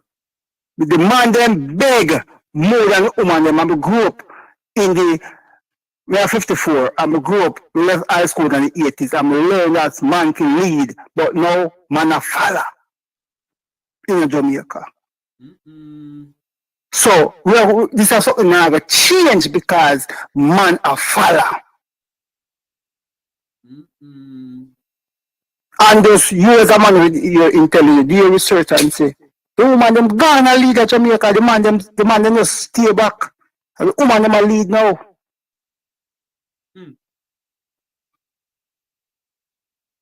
So those are the problems regardless. We live in a state here where we can do as much we can do, but I tell you, the belly. My grandmother always said, don't make your eye be a belly. That's one of the problem, and so well, I'll go back at the program and listen, because I'm not take too much time on the line. No man, you can talk man if you want to. I think too much time. Yeah. Even when I do a couple of years in the police force. Yeah, you remember in the early 90s when cocaine started wash up on Jamaica water in St. Thomas and Portland. I remember an incident where we have to talk before we call something, but I remember an incident where we went to St. Thomas when I was a part of the CIVC department at a Kingston flying squad.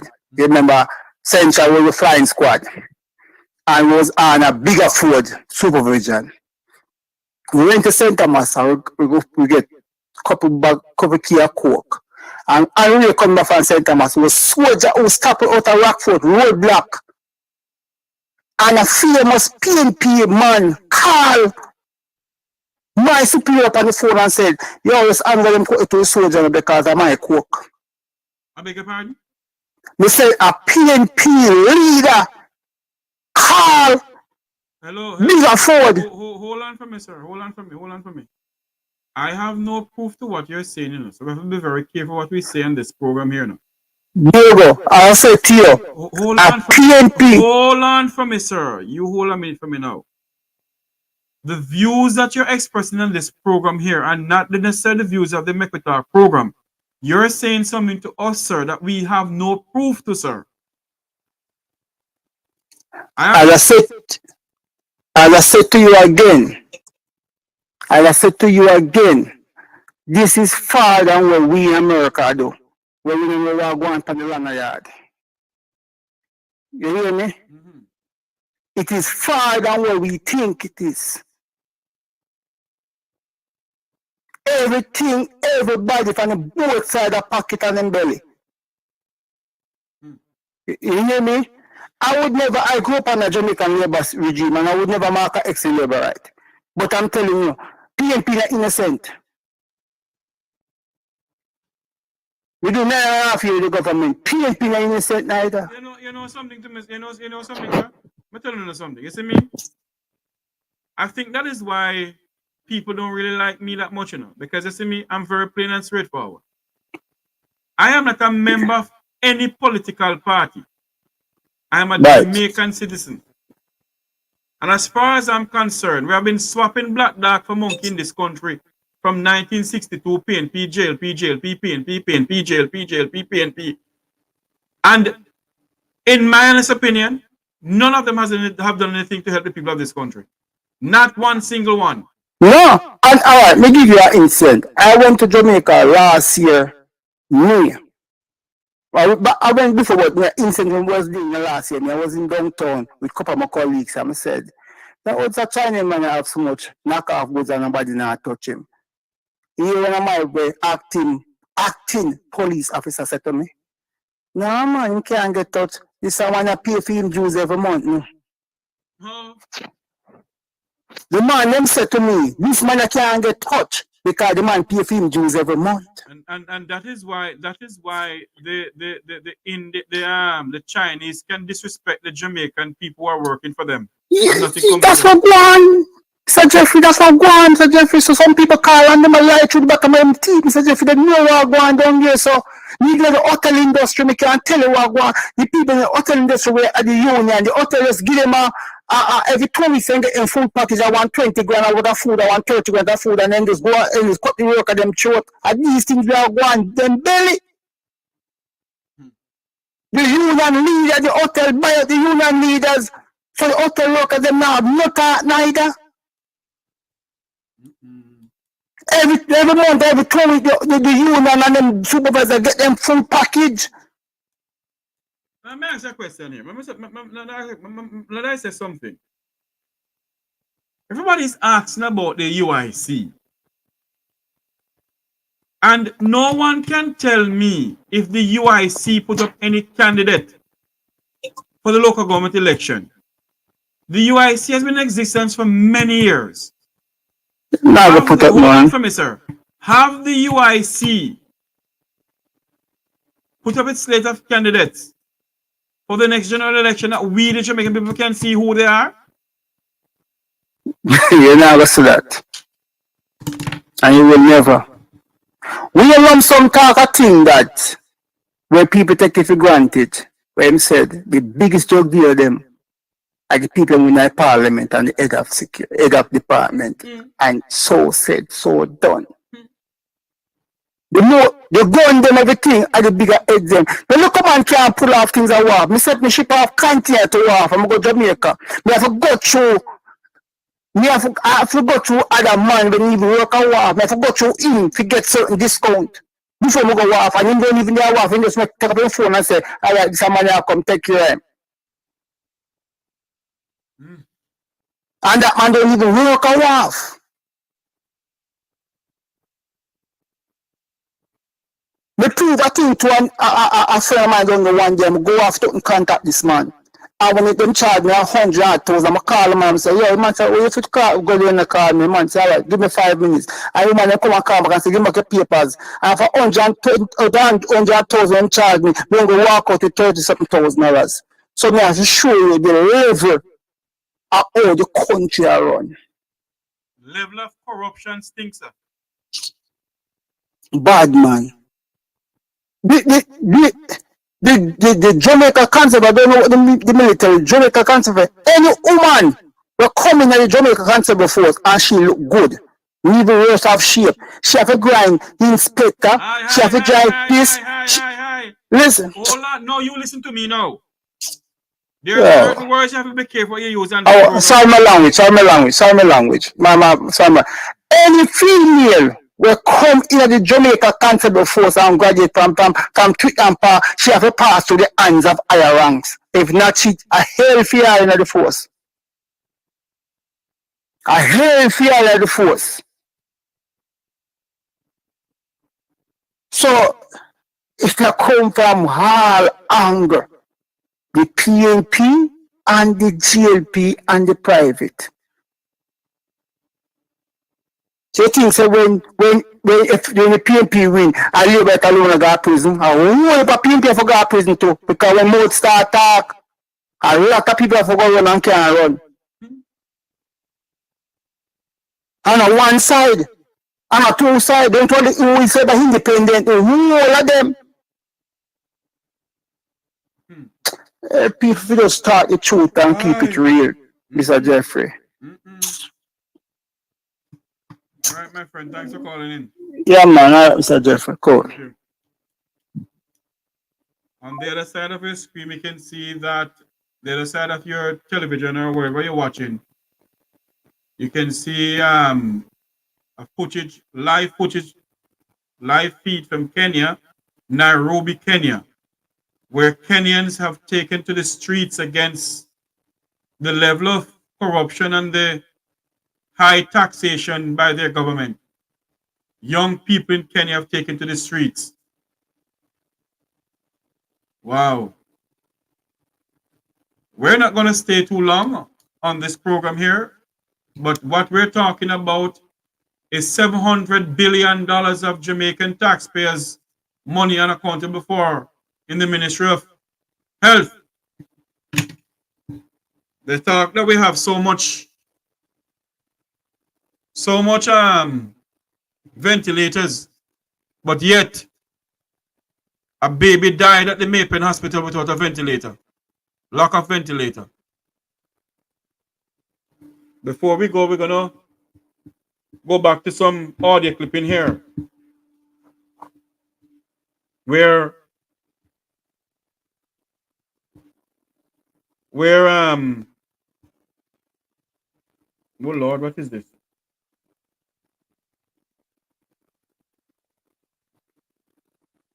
Where the member of parliament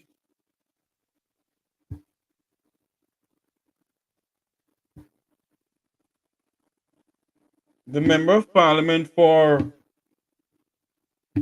Northeast St. Anne, Crystal Lee. Let me find the actual thing before I say something that not go. So here it is. Member of Parliament for Northwest St. Anne, the Jamaica Labour Party, Crystal Lee, is criticizing opposition spokesperson on health, Dr. Alfred Dawes, for what she says is his willingness to mislead the country about the state of Jamaica's public health sector. This is what she said. In a statement on Thursday, the JLP's Crystal Lee says in his public statements, Dr. Alfred Dawes pretended he's unaware of the raft of major reforms taking place in the health sector. Those reforms, she notes, include 1,000 additional doctors being given permanent posts, 1,500 new places for nurses in permanent positions, and an expansion in the availability of hospital beds and several operating theaters that have been upgraded. Ms. Lee says Dawes has ignored the fact that 370 additional doctors have been added at the primary level and that under the JLP administration, the National Health Fund is now prescribing 3 million prescriptions per year, which is up from 1 million 4 years ago. Lee says it's unfortunate that Dr. Dawes also failed to note the major expansion work at several health facilities across the country, including the Spanish Town and Noel Holmes hospitals, and that a new state-of-the-art facility is being built in Western Jamaica to attend to the healthcare needs of children. Lee says the PNP spokesman should be reminded of a damning statement he made in 2015 about the PNP's management of the health system. Dawes should not forget that things were so bad under his PNP administration in 2015 that he had to cry out about what he described as nothing being done to fix the poor state of the healthcare system. He complained about half of a soap being used as substitute for antibacterial solutions and garbage bags being used as protective gear, and that the PNP leadership of the sector was in the habit of shutting down criticism. Well, this government via Dr. Tufton has been transparent in its management of the ministry, and we have taken active and visible steps to fix the problems of resources allocation in terms of gears, equipment, human resources, and infrastructure work. The Northwest St. Anne Member of Parliament also described Dawes' criticism of the program for the reduction of child and maternal mortality, which he suggested has failed to deliver results. She says the sterling praise by the EU for the government's implementation of the program reduces the credibility of criticisms made by Dawes. This is a matter of public record and another indicator of Dr. Dawes' willingness to mislead in what appears to be his desperate bid for political traction. And you know what? This is an emerging trend in the PNP. Their spokespeople continue to make misleading statements in their desperate bid for political power with no accountability or no regard for what is accurate. I want you all to watch a video. Crystal Lee said that her administration, which she's a part of the Andronis administration, they are doing so much things in the public health sector, but yet a health center at her in her constituency of Northwest St. Anne. Look at it. So I'm here at the Runaway Bay Health Clinic, and we've been observing the conditions here, and I have to say that I'm concerned. I'm concerned because I've seen a release from the Member of Parliament, Ms. Crystal Lee, speaking or rebutting claims made by our spokesperson on health, Dr. Dawes. And I find it interesting, even perturbing, that she would seek to make these assertions when a facility like this that is supposed to accommodate the people in Northwest St. Anne is in a condition that is woefully lacking. There are mothers who come here in the mornings and there's limited seating, so they're left to stand in the sun or in the rain. The condition inside, the roof is leaking. And when we look at the fact that for years land was handed over from the Ministry of Housing to the Ministry of Health under PNP administration, and for 8 years the government has refused to ensure that a new fit-for-purpose facility is built up there in Mount Edgecombe. The land is there and nothing is being done. I want to say to the Member of Parliament that before you go off to criticize and to take on other portfolios, I would love for you to focus your attention here in Northwest St. Anne, where we would want to see that facility not just be an idea, but a reality that will benefit the people here.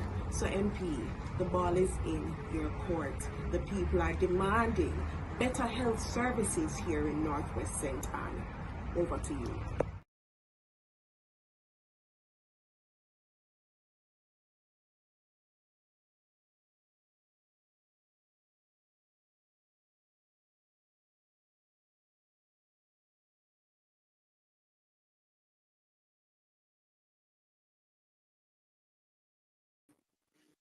Yes, we do apologize about that. We had just lost the feed and the internet came out on us. But you get the drift of what is being said about the lady who is criticizing and saying that people are misleading the country about the Jamaica's health sector. Well, in her own constituency, you see what is going on in her own constituency. You also see what is going on in her own constituency. Sometimes you wonder, you ask yourself the question if these people are really talking about what is going on in their own country. 1 moment. Good afternoon. Welcome to the Mek Wi Talk program. Hello, Jeffrey. How are you? I am doing good. How are you doing? I'm alright. As a Jamaican, born in Jamaica, grew up in England, lived in England from I was 5. I'm 49, live in New York now. I remember in the early 80s, back in Peckham, Border, Dulwich, Peckham, Camberwell, Crystal Palace Road, all them areas, they had a riot for the price of bread going up from 25 pence to 50 pence. Yes. Just people demonstrated, supermarkets were raided, roadblocks everywhere. It was just knockers and bonkers. I remember my mom said, Jesus Christ, this couldn't go on in Jamaica. And, we were all laughing at the time. And years now after that, I look at it and I said, people are so different in different parts of the world, seeing what's going on in Kenya, sitting in New York, looking down now, looking at years gone by, what I've seen happened over the years. Jamaica's not going forward. Even the roads that are fixed, there's no pedestrian walks, no nothing. There's no proper signs. There's no exit for turnstiles. There's no motorways are proper. If they say they fix it, the highways are flooded. What we call motorways in England, you say highways in Jamaica, the highways are flooded. the caller that called you about the wolves, the Kingston Wolves, I was a custom officer there for 3 years. Jeffrey, let me tell you, I worked at Bert 7 and then I went to, what's that again, the Marcus Garvey area that they called. Kingston Terminal. Yes, 214. I think that's what they call over that side, across from Tivoli Gardens. Jeffrey, the things that I've seen, I couldn't tell you. I couldn't tell it to you. So hold on there for me. You used to work there, you said? Yeah, I used to work at Bert 7 at the Kingston Walls as a custom officer. And you see a level of skullduggery and corruption going on there, eh? Jeffrey, it was overwhelming. I was like shocked out of my wits. I remember one particular lady came from the UK. She was an elder citizen returning home, and she had some prints and a couple of household merchandise. And when I checked her inventory, what they call an invoice for your shipping thing, so you have to have a bill of lading for whatever you have shipped and stored. And when I checked it, I saw that one particular officer had marked it up for it to go over to the Bureau of I forgot what the name was, Bureau of something that they would when they marked Bureau of Standards, right? And I see that it was marked up to go to the Bureau of Standards, and I'm like, why is this there? I went up to my supervisor, and he always called me daughter, because my grandmother has the same last name as him, so he always called me daughter. And when I went upstairs and I said, Mr. So-and-so, look at this isn't right.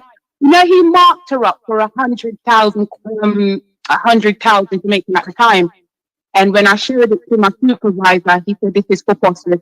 You know, when it marked down, she only had to pay, only had to pay about $7,000 in Jamaica. What, you see the magnanimity of it? 100,000 moved down to 7,000. Jeffrey, I stood there. I was known as the custom officer for coursework because when I saw certain things, I started doing coursework. Jeffrey, I'm telling you, I saw guns coming, I saw shots coming, I saw, you know, the oxygen tanks, the long thin cylinders.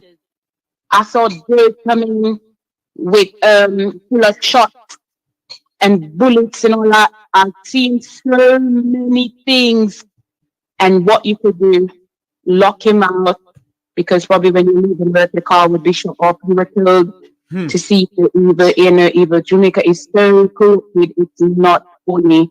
I mean, corruption going on everywhere, but Jamaica have a different level of corruption, I tell you. My God. It's horrible.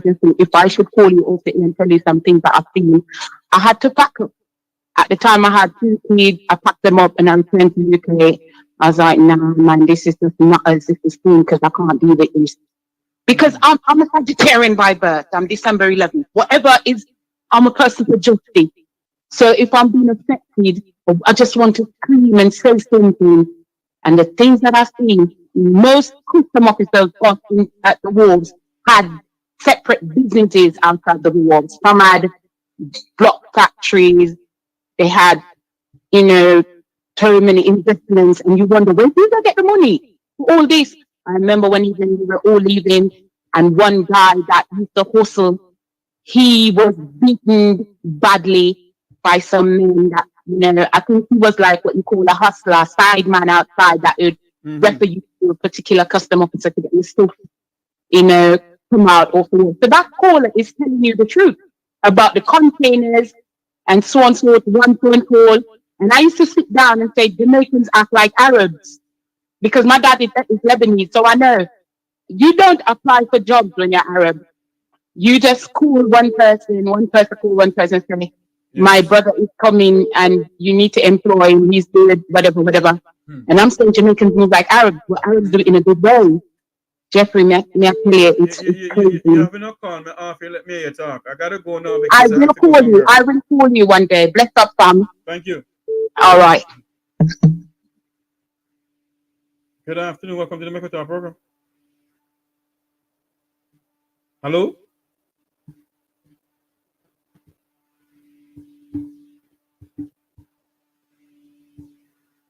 Okay. Yes. I want to say thank you all for coming on. We're still getting some stuff out of Nairobi, Kenya. Oh, here it is. Good afternoon. Welcome to the Mek Wi Talk program. Hi, Mr. Jeffrey. Good afternoon. How are you, sir? You're looking and living, ma'am. After all, first I must say congratulations to you all for the wonderful work you are doing. Now watching a face, talk up the things then. Anyway, I have a couple of things I'm gonna be quick about. Please, because I have a meeting to go to, so if you can make it a little bit Yes. short, thank you. Okay, what I noticed is that the JP government, they don't like to be criticized. And with what is going on, how much more are they going to do to the Jamaican people and expect the people to be quiet? And it being the PNP doing all that is happening, they would have been calling on ministers and who's leading the party to resign. When I look back on what happened with the gas crisis, I could remember that day. Good thing I always walk with my slippers. I had to walk from town straight to Portmore. I won't forget it. Look then to now, what is happening, and look at the two and see how far the JP has gone, and they expect the people to be quiet. And next thing, while the government was at ease doing all the pilfering out there, you know what was happening? Some people might not in agreement with me, but I don't care. This is the truth. The bloggers, some of them, were busy begging back to school, this, that, for the same Jamaican people out there. Busy doing what? Begging, I beg me call it, beg to them. And they never turn to their member of parliament nor the government for help. And some of the bloggers, when you notice too, went out of their way. Then beg. And the people take it like this too. Every little thing, they come begging and asking the bloggers because they use the platform as a source to get what they want. When instead, what they should be doing, lobbying with their government, go out there, go demonstrate because we up here do it for them. They should be lobbying with their government because if they not come out and talk just with the example with that student on the bridge, and that bridge has been there forever, then they not going to allocate how much $1 million. Then Mr. Prime Minister blind turn head upside down, Andrew. You never did see that to address the matter. The same is according to you, Mr. Bramwell, that you know how to turn up the thing. So now you're waiting to turn up the thing. You don't want people to talk and to shut up. Who name Mr. Bramwell? Allegedly. Oh. All right. You know when I'm talking. No, Jeffrey, me know, you know, when you code it up. Yeah, man, when you code it up. You know, me know, you know. Andrew, honest, allegedly, Bramwell. Let me put it so. All right. You understand that now? Jeffrey. All right. Okay. Yes. Then we have a diaspora up here. Now, watch those so-called ones. When they didn't see that was happening, then what they should have done is come together and stop all of that. That is why them things up here free and it throw up on the street and money grow up on the tree. Because everything them call for down there, them get it. But let me tell you, when there is a dire need, you address the dire need. Let them come down there. I'm not lobby with them government and go out, they go demonstrate and things say, they not go call me, now put my money where it not to go. Cause me no work, me not get paid a day. When me did in Jamaica in a classroom, me could have get the pay same way when me take a day or two. Me can't do that here, so. We have to work the money for the day. So they thought it was free and easy while the government was putting it offshore for him on and become billionaire. And I watch how the begging are going up here and I laugh after it. That is why he could be able to say, we don't have no standing. They not say we don't have no standing and them only want the money. Well, no more, Mr. Prime Minister. Time come. Start pack up your suitcase then. Lastly, the people, they are afraid to demonstrate. That's period. Because When Andrew could have been sent for the people and them tell him what him this and that and that and that, and him wife and him that, he know if go find them underneath the bed, but he never know if go look for the thief and the criminal them. He send the police for them. So they develop this fear and the gag order that he has put on doctors and all of that and so on. So the people know the dead squad they in the back in the shadow. They know say their relatives will be at risk. They know for them own life because they already put that fear there. So even them get documents legally to demonstrate, you know, Jeffrey, it cannot happen. He has already instated that fear in the people, so they can't demonstrate. Ma'am, sorry to be cutting you, but I have to go now. I'm supposed to be in a Zoom meeting from 3:30. It's now 3:35. And I'm cutting you, but I have to go now. Thank you very much for calling in. All right, sir. Thanks for listening. Thank you. Bye. Bye-bye. We got to go. We're going to stay so long from here for another day. I want to say thank you all very much for being a part of the Mek Wi Talk program. Until you hear our voice again, may God bless you. May God bless Jamaica land we love. And let us continue to stand up for what we truly believe in. Remember to like, share, and subscribe to this Mek Wi Talk YouTube channel.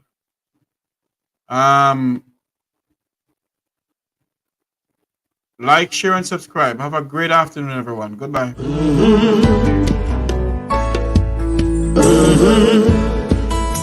When the game gets rough and this life just seems so tough, Mek Wi Talk, my people, Mek Wi Talk. When this town becomes an ugly place, don't let it erase the smile from your face. Mek Wi Talk, people, Mek Wi Talk. Conversation is the key, a guiding light for you and me. Spark a talk and you will see. Conflict solver A to Z. World leaders master the art of self-defense just by talk. So people, Mek Wi Talk. Hey, we're living in a world that on ourselves we must depend. Mek Wi Talk, people.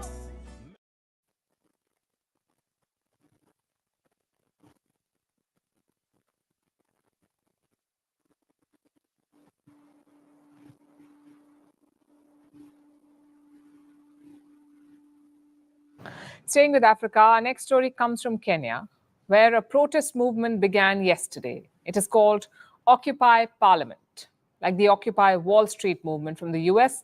Now, Occupy Wall Street was a protest against corporate avarice. Occupy Parliament is a protest against government greed in the form of back-breaking taxes. The protests were against Kenya's finance bill for 2024, their annual budget. Kenyans have been facing a mounting tax burden for years now, since President William Ruto came to power in 2022. Last year, there was a controversial housing tax and an increase in fuel levies. This year's finance bill was slated to bring more hardship. Kenya was poised to charge a value-added tax or VAT on bread, the most basic food item. The VAT on bread was going to be 16%. And that's not all. Ruto's government wanted to tax car owners as well, a recurring tax of 2.5% every year. Then there were taxes that just seem unethical. Listen to this. Taxes are high. My mom just died from cancer, and we can't keep raising taxes on cancer treatments. You had to raising taxes even on donations. Women have no taxes are being taxed. Children. I mean, we can't even afford diapers for the kids anymore. There are no vaccines in the hospitals for the children. Ruto wanted to tax or raise taxes on cancer treatments, which are already unaffordable for most people. Disposable healthcare items like diapers and sanitary pads were also going to be taxed. These are already out of reach for the poor. The new taxes would have made them unaffordable for the middle class as well. This is why protests erupted in Kenya yesterday. The country is already facing a cost of living crisis. Things have been tough for the last few years, and every year the government decides to tax them further. So the people said enough was enough. They stepped out to reject the new taxes. Demonstrators made their way to the Parliament building in Nairobi to protest in front of their elected politicians. But they were stopped by the police, who fired tear gas shells and water cannons, also flashed their guns at the protesters and charged at them. Undercover officers infiltrated the demonstrations to get their hands on the protest leaders. It was complete chaos. Hundreds of people were arrested, but it seems that the protests had an effect, because the government has decided to roll back some of the taxes, the most controversial ones anyway. We have listened to the view of Kenyans, and we are all in agreement that there are two things that we must do. One of them is that we need to protect Kenyans from increased cost of living, and therefore the proposed 16% VAT on bread has been dropped. President Ruto also made a comment, a very roundabout comment. We have made proposals to the legislature. The legislature have interrogated those proposals. The public has interrogated those proposals. The public have recommended, through public participation, their feelings, their ideas, their suggestions, and because the people's representatives have listened to the people through public participation, they have adjusted the proposals from the executive. He sounds like he's praising Kenya's democracy. He says that public participation has made him rescind some taxes. But his police still went ahead and arrested protesters, which makes you wonder, is there something else planned? After all, Ruto is known to be relentless when it comes to taxes. Critics have compared him to a biblical tax collector. So it would be surprising if he backs down completely. There are already rumors that all is not as it seems. So the next few days will be crucial. Kenya's finance bill will be discussed in detail tomorrow in Parliament. Only then will the true extent of the new taxes become visible. So Kenyan protesters are getting ready to take to the streets again if the need arises.